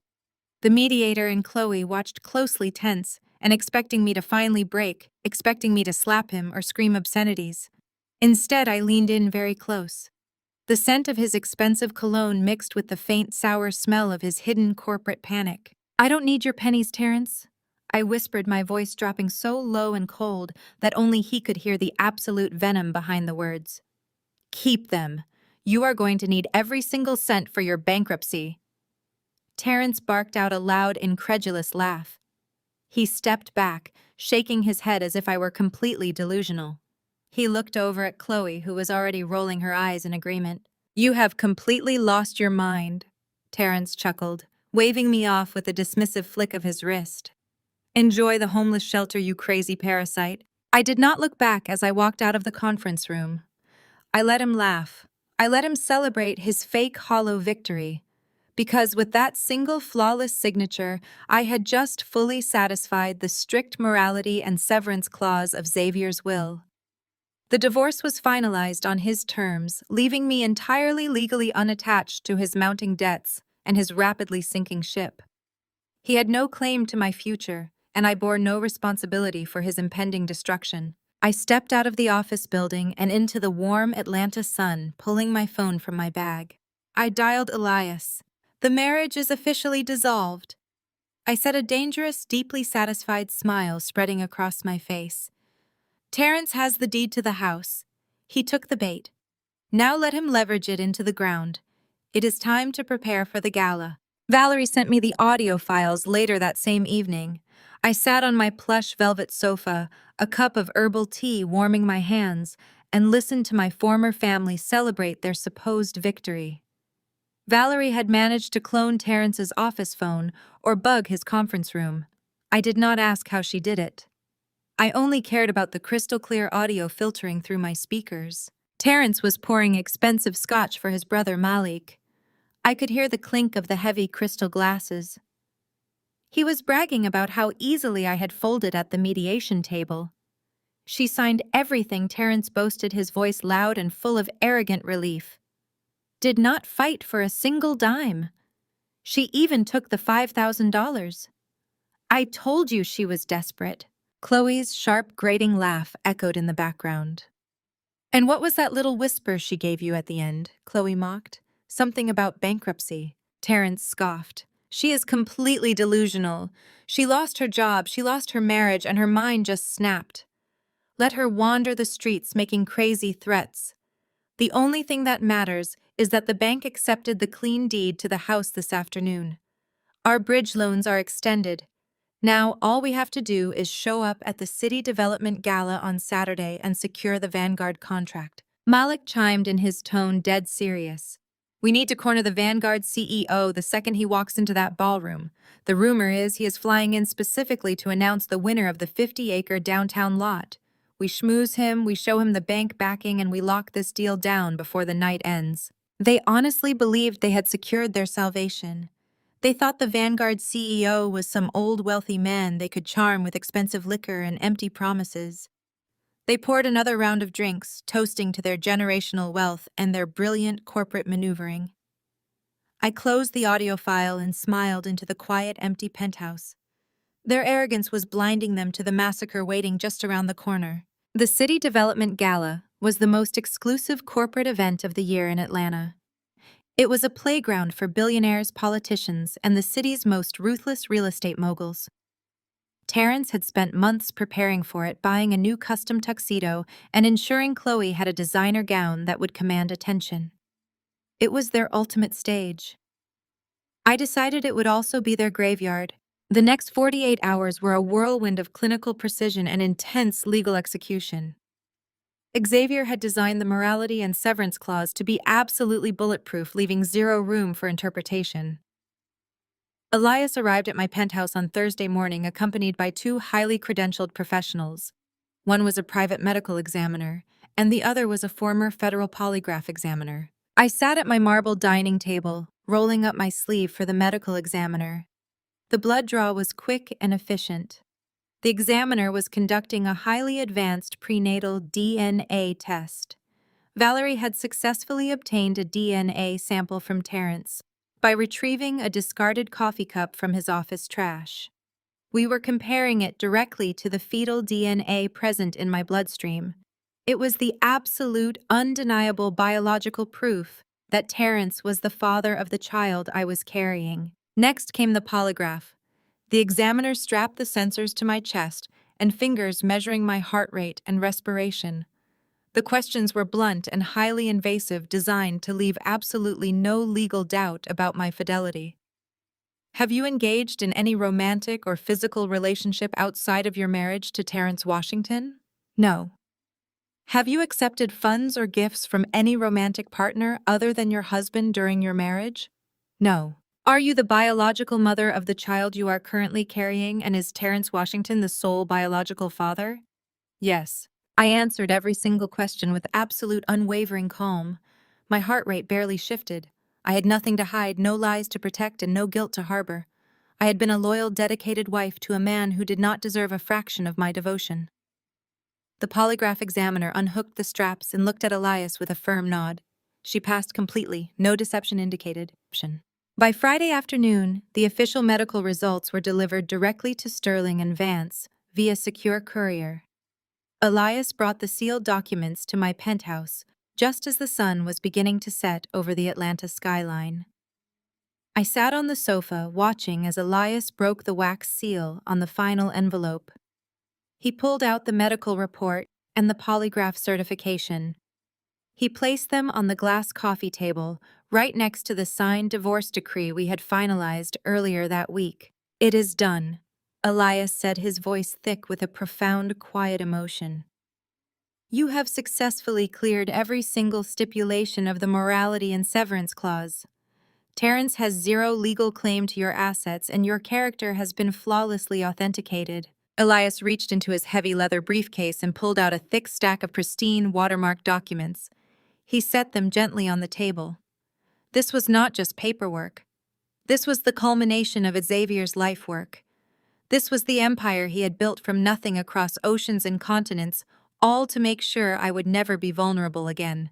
"Aaliyah," Elias said, looking me directly in the eye, "I am officially transferring full executive control and total ownership of Vanguard Holdings to you. The $80 million trust is entirely liquid and accessible. The international shipping fleets, the commercial warehouses, and the real estate portfolios are now legally registered under your name. You are the sole proprietor." I reached out and touched the heavy paper. The magnitude of the moment washed over me, heavy and breathtaking. 10 years ago, Xavier and I were just two kids trying to figure out how to pay for groceries. Now he had made me one of the most powerful women in the city. I felt a tear slip down my cheek, not from sadness, but from a deep, overwhelming gratitude. I promised myself I would honor his legacy. I would use this power to build, to protect, and to destroy anyone who tried to take advantage of my family ever again. I wiped my cheek and stood up, squaring my shoulders. "Thank you, Elias, for everything." Elias smiled, standing up with me. "We are not quite finished," he said, a spark of pure excitement lighting up his eyes. He walked over to the front door of the penthouse and signaled to someone waiting in the private hallway. A woman from an elite, ultra-exclusive boutique stepped inside carrying several heavy garment bags. Elias had promised to help me prepare for the gala, and he was not leaving anything to chance. Terrence was expecting to see a broken homeless woman wandering the streets. I needed to look like the apex predator of the corporate food chain. The stylist unzipped the primary garment bag, revealing a custom-tailored Tom Ford suit. It was a breathtaking, deep emerald green silk blend that shimmered like dark water. The tailoring was impeccable, designed to command respect while gracefully accommodating my early pregnancy. It was paired with a crisp ivory silk blouse, a statement diamond choker that radiated quiet, undeniable wealth, and a pair of black red-soled stilettos. This was not just an outfit, this was armor. This was the uniform of a woman who owned the room before she even stepped foot inside it. I took the suit into the master bedroom and changed. When I looked at myself in the floor-to-ceiling mirror, the woman staring back at me was unrecognizable from the girl who had cried in the freezing rain just a few weeks ago. My posture was straight, my gaze was lethal, and my aura was heavy with $80 million of untouchable power. I walked back out into the living room. Elias looked at me, a slow, deeply satisfied smile spreading across his face. He picked up his briefcase and gave me a slight, respectful bow. "Ready for the gala, Madam CEO?" The ride to the Atlanta Heritage Ballroom was a masterclass in quiet anticipation.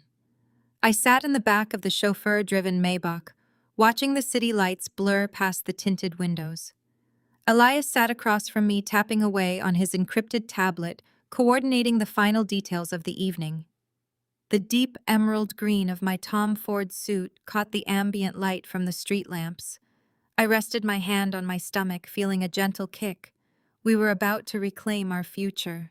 When the Maybach pulled up to the velvet ropes outside the venue, a swarm of valets and event coordinators rushed forward. This was the City Development Gala. It was the night where Atlanta's billionaires, politicians, and commercial titans gathered to carve up the city. Tonight, the entire room was buzzing with one specific rumor. The elusive chief executive of Vanguard Holdings was scheduled to make a rare public appearance to announce the winner of the 50-acre downtown commercial lot. I waited for the chauffeur to open my door. I stepped out onto the red carpet, my black stilettos clicking sharply against the pavement. The flash of a few society photographers' cameras illuminated the entryway, but they did not know my name yet. To them, I was just a stunning woman, exuding wealth. I walked through the massive gilded doors of the ballroom with Elias a half step behind me. The room was a sea of bespoke tuxedos and designer gowns. Wait staff carried trays of champagne through the crowd, and a string quartet played softly from a raised balcony. I scanned the room with a predator's focus. It did not take me long to spot them. Terrence, Malik, and Chloe were holding court near the center of the room, positioned strategically near the main podium. They reeked of desperation disguised as confidence. Terrence kept checking his gold watch, his eyes darting toward the VIP entrance every few seconds. He needed the Vanguard CEO to walk through those doors. He needed to shake hands and close the land deal before his creditors seized his entire life. Chloe stood next to him, holding a crystal flute, her eyes scanning the crowd to judge the outfits of the women around her. I did not hesitate. I walked directly toward the center of the ballroom, the crowd naturally parting to make way for the sheer authority radiating from my presence. Chloe spotted me first. I saw the exact moment her brain struggled to process what she was seeing. Her eyes widened, taking in the tailored silk of my suit, the heavy diamond choker around my neck, and the absolute unbothered calm on my face. The confusion lasted for only a second before her deeply ingrained malice took over. She nudged Terrence and pointed a manicured finger in my direction. Terrence turned around. His smug, confident expression instantly melted into a scowl of profound irritation. He actually thought I had tracked him down to beg for my marriage back. He thought I had spent my $5,000 settlement on a dress just to crash his networking event. Chloe marched forward, closing the distance between us before I even reached their circle. She blocked my path, her face contorted in an ugly sneer. "What in the world are you doing here?" Chloe demanded, her voice intentionally loud enough to draw the attention of the surrounding developers. "Did you spend your little settlement check on a rental suit just to stalk my brother-in-law? You are pathetic, Aaliyah. This is an invitation-only event for actual executives, not homeless gatecrashers begging for catered food." I stopped walking. I did not shrink back. I looked Chloe up and down with an expression of absolute boredom. "Move out of my way, Chloe," I said, my voice dropping to a low, chilling register. "You are blocking my path to the podium." Terrence stepped up behind her, signaling to a pair of event security guards standing near the catering tables. "Aaliyah, you are completely delusional," Terrence hissed, his eyes flashing with embarrassment. "You signed the divorce papers. You took the money. Now you show up here to cause a scene and ruin my networking event. I am not going to let your mental breakdown cost me the Vanguard contract." He turned to the security guards who were quickly approaching. "Officers, my ex-wife is trespassing," Terrence ordered, using the exact same tone he had used when he threw me out into the rain. "She is not on the guest list, and she is harassing my family. I need her escorted off the premises immediately." The security guards reached out, preparing to grab my arms. I did not even flinch. I just smiled. Before the guards could lay a single finger on my silk suit, a booming voice echoed over the crowd. "Stop right there. Stand down immediately." Councilman Hayes, the head of the Atlanta City Development Board and the man orchestrating the gala, rushed through the crowd. He was sweating, his face flushed with panic as he waved the security guards away. He shoved past Terrence, completely ignoring my furious ex-husband, and stopped directly in front of me. Councilman Hayes bowed his head slightly, a gesture of profound professional respect that sent a shockwave of confusion through the immediate crowd. Madam CEO Councilman Hayes said, his voice breathless but incredibly loud. I am so deeply sorry for this unacceptable interruption. We were not expecting you to arrive through the main entrance. Please allow me to escort you to the VIP table. It is an absolute honor to finally have Vanguard Holdings represented in person tonight. The music seemed to stop. The conversations in a 30-foot radius completely ceased. Chloe dropped her champagne flute. It shattered against the polished marble floor, sending glass and expensive liquor everywhere. Terrence stepped back, as if he had been physically struck in the chest. The blood drained from his face, leaving him looking like a terrified ghost. Malik gripped the edge of a cocktail table, his jaw hanging slack. What did you just call her?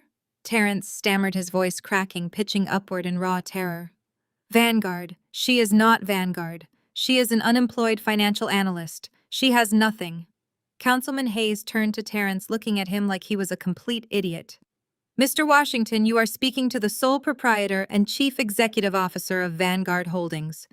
She controls a real estate portfolio worth more than your entire firm combined. I suggest you watch your tone. I looked directly into Terrence's eyes, watching the exact moment his entire reality collapsed. He was looking at the woman he had discarded, the woman he had branded a cheating parasite, the woman he had left to freeze in a grocery store parking lot. And he was finally realizing that I was the anonymous billionaire he had been begging for a contract. He realized I was the one who had stalled his zoning permits. I was the one who had drained his operating accounts with endless environmental studies. I was the invisible hand that had pushed his company to the absolute brink of bankruptcy. Aaliyah Terrence whispered, his knees actually buckling slightly. He reached a shaking hand out toward me, all of his arrogance completely eradicated. You. It was you the whole time. I told you at the mediation office, Terrence. I said, my voice carrying clearly through the dead silent crowd.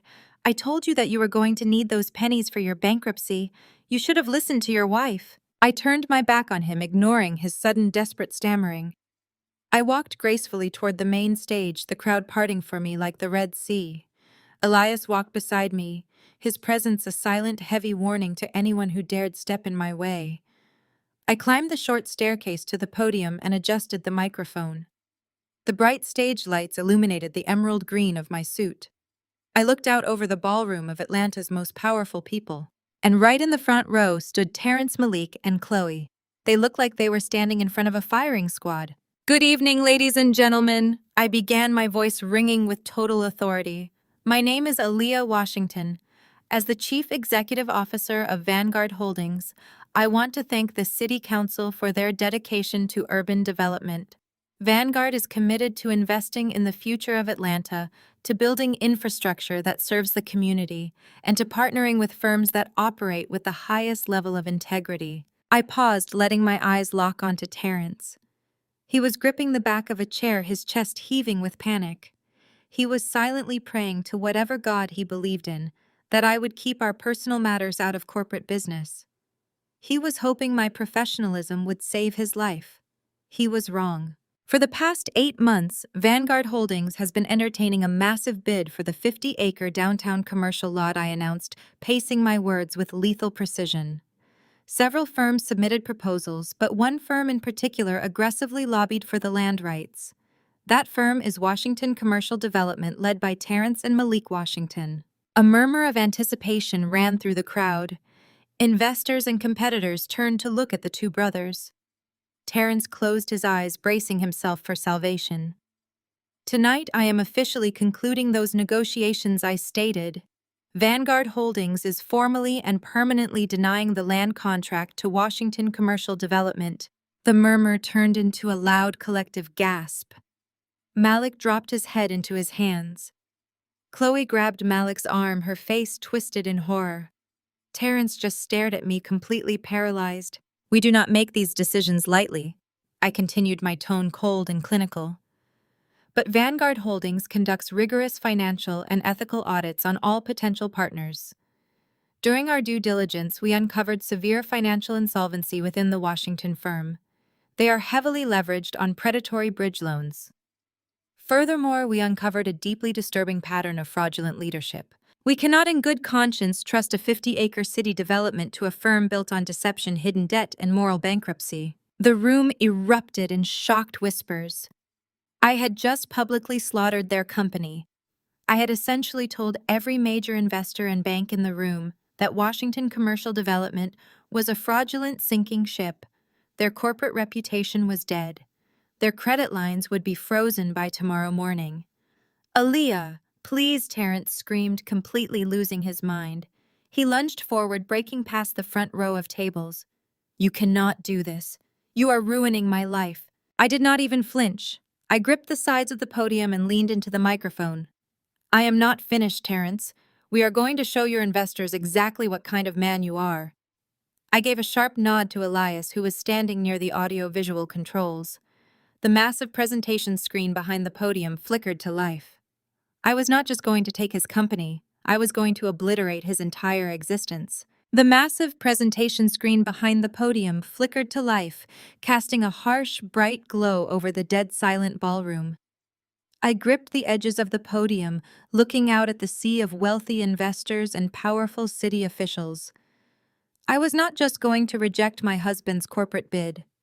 I was going to surgically dismantle his entire life in front of the very people he desperately needed to impress. Washington Commercial Development did not just lie to Vanguard Holdings about their financial solvency. I announced, my voice echoing cleanly through the massive sound system. They are led by a man who commits blatant fraud to cover up his personal liabilities and who treats the people around him as entirely disposable. I gave a slight nod to Elias, who was standing by the control panel. The first document flashed onto the massive screen above my head. It was a highly advanced prenatal DNA test bearing the official seal of the most prestigious medical facility in Atlanta. I read the results out loud, my tone cold and clinical. Probability of paternity is 99.9%. The biological father of my unborn child is Terrence Washington. A loud collective gasp erupted from the center of the room. The investors who had just been drinking champagne with Terrence suddenly stepped away from him. Terrence shook his head wildly, looking around the room in absolute terror as his carefully constructed narrative of being a betrayed victim completely evaporated. Elias clicked to the next slide. The screen displayed the forged sterility report right next to a highlighted bank wire transfer. Terrence claimed he was medically sterile. I continued, projecting my voice over the rising whispers of the crowd. He used this fabricated document to accuse me of infidelity and to justify throwing his pregnant wife out into a freezing thunderstorm with absolutely nothing. But as you can see on the screen, he paid a doctor $40,000 from his corporate operating accounts to forge that sterility report. He attempted to execute a fault-based divorce to hide his insolvency and steal my equity in our marital home so he could use it as collateral for his failing business loans. The board members of the city council looked physically sick. The men who had backed Terrence financially were staring at the screen in pure, unadulterated horror. They were realizing that the man holding their investments was a reckless, volatile liability. "But Aaliyah is not finished," Elias murmured, pressing the button for the final slide. The screen shifted to a series of highlighted banking statements. I pointed to the massive withdrawals. Terrence was not just hiding corporate debt. I stated, my eyes locking directly onto his panicked face. He was actively draining his investors' money to finance a luxury apartment and designer gifts for his 22-year-old mistress, Jada, who is currently 4 months pregnant. He threw me into the street to cover his tracks and to fund his secret life, using your investment capital to do it. That was the breaking point. The absolute, undeniable destruction of his entire world finally registered in Terrence's brain. The pristine, wealthy facade he had spent his whole life building was completely reduced to ash in a matter of seconds. Terrence lost his mind. He let out a guttural, animalistic scream of pure rage. "Aaliyah," he roared, his face contorted in violent fury. He lunged forward, breaking past the front row of VIP tables and knocking over a tray of crystal glasses that shattered violently against the marble floor. He sprinted toward the stage, intending to physically attack me to silence me by force. He did not even make it to the first step. Vanguard Holdings employed the most elite private security in the state. Two massive, heavily armed guards intercepted Terrence mid-stride. They slammed him face first into the polished marble floor, pinning his arms painfully behind his back. I stood perfectly still at the podium, watching him thrash and scream against the floor. He was shouting that I had ruined him, that I was crazy, that he was going to destroy me. I looked down at him with zero pity.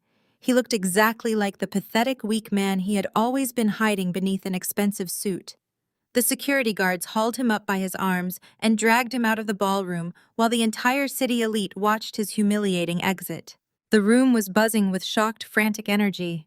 The investors were already pulling out their phones to call their legal teams to freeze their assets. But the spectacle was not quite over. Chloe, realizing that her entire life of luxury and unearned superiority was vanishing before her eyes, panicked. The white woman who had spent years delivering racist microaggressions, who had gleefully handed me a cardboard box and told me to go back to the projects, suddenly found herself desperate to appease me. She abandoned her husband Malik and rushed to the edge of the stage. She looked up at me, tears of fake desperation completely ruining her expensive makeup. "Aaliyah, please!" Chloe begged, her hands clasped together in a pathetic display of submission. "You know Malik had nothing to do with Terrence's personal choices. Please do not punish our company for what he did. We are family, Aaliyah. I am so sorry for what I said at the office. Please, you have to forgive me." I looked down at her, taking in her sheer hypocrisy. She only valued family when the family was holding an $80 million checkbook. I leaned into the microphone, ensuring my voice was crystal clear over the sound of her crying. "I told you, Chloe," I said, my tone dropping to a chilling whisper that echoed through the entire venue. "I am just reverting to my habits, and my habit is taking out the trash." I turned my back on her, stepping away from the podium and walking down the opposite stairs with Elias beside me. The gala attendees parted from me with absolute reverence. No one dared to speak to me. No one dared to question my authority. I walked out of the ballroom and into the cool Atlanta night, leaving the shattered remains of their toxic family far behind me. The next few weeks were a masterclass in swift, merciless justice. The morning after the gala, the financial dominoes finished falling with brutal speed. The major banks, having witnessed Terrence's public execution, immediately froze all credit lines for Washington Commercial Development. The firm collapsed entirely before the end of the business day. Because Terrence had secretly put up our marital home as collateral for those high-risk bridge loans, the bank initiated an immediate foreclosure. The county sheriff arrived at the property and evicted Terrence, throwing his custom suits and expensive golf clubs out onto the very same driveway where he had left me to freeze. Jada, his young mistress, saw the news reports and the frozen bank accounts. The second the money dried up, her loyalty completely evaporated. She packed up the luxury apartment Terrence had rented for her and vanished, leaving him facing impending fatherhood with absolutely zero financial resources. Malik desperately tried to salvage his own reputation and separate himself from his brother's crimes. But my silent corporate siege had triggered a deeper investigation. During the corporate liquidation, Elias initiated a full financial audit of their remaining family trusts. The forensic accountants uncovered something that completely destroyed Malik's world. Chloe had been quietly embezzling hundreds of thousands of dollars from Malik's personal family funds for years. She had been stealing generational wealth from her black husband just to maintain her extravagant lifestyle and keep up with her wealthy white country club friends. Malik filed for divorce the very same day, leaving Chloe completely destitute, socially disgraced, and entirely cut off from the family she had used to elevate herself. 6 weeks after the gala, I was walking out of the towering glass lobby of the Vanguard corporate headquarters. The afternoon sun was warm, and the city felt alive with possibility.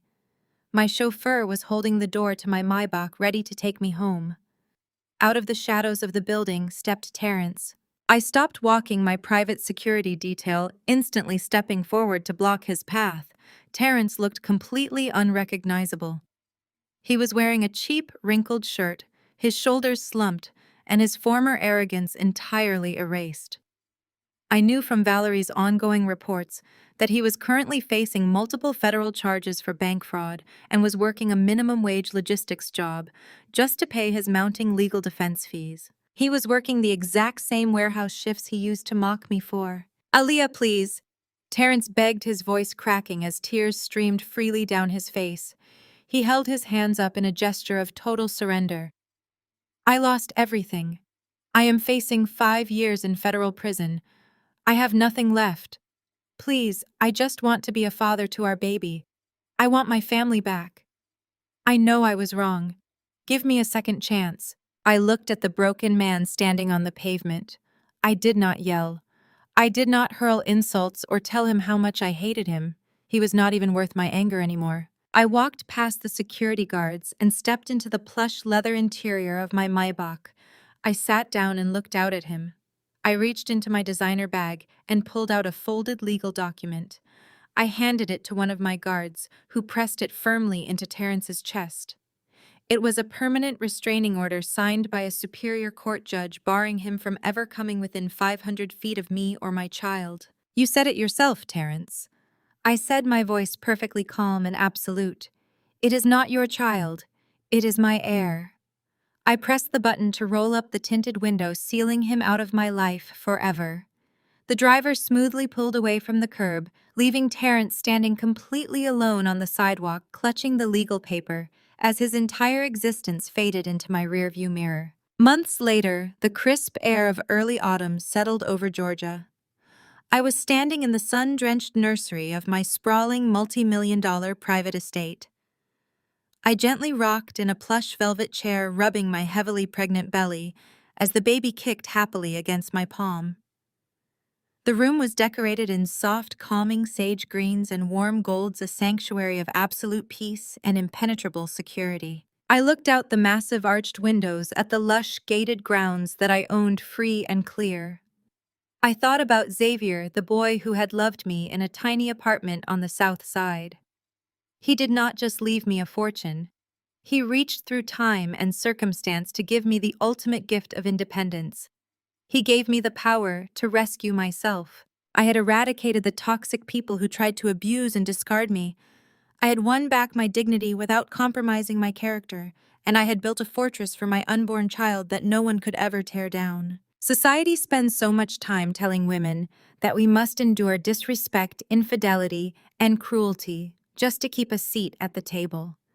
They tell us to be grateful for whatever scraps we are given.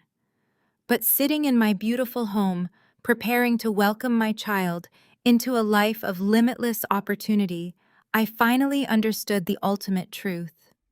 A woman's true worth is never dictated by the table she is seated at, but by the empire she builds for herself. The ultimate lesson from Aaliyah's journey is that your worth is never defined by the table you are seated at, but by the empire you build for yourself. When toxic families or a manipulative partner attempt to strip you of your dignity, they merely reveal their own profound insecurities and moral bankruptcy. Sometimes the most devastating betrayal is actually a beautifully disguised blessing, forcing you to discover an inner strength you never knew you possessed. True financial and emotional independence is the ultimate shield against cruelty. Never settle for disrespect when you have the power to completely conquer the world. If this story empowered you, please hit the like button, subscribe to the channel, and share your own experiences in the comments below.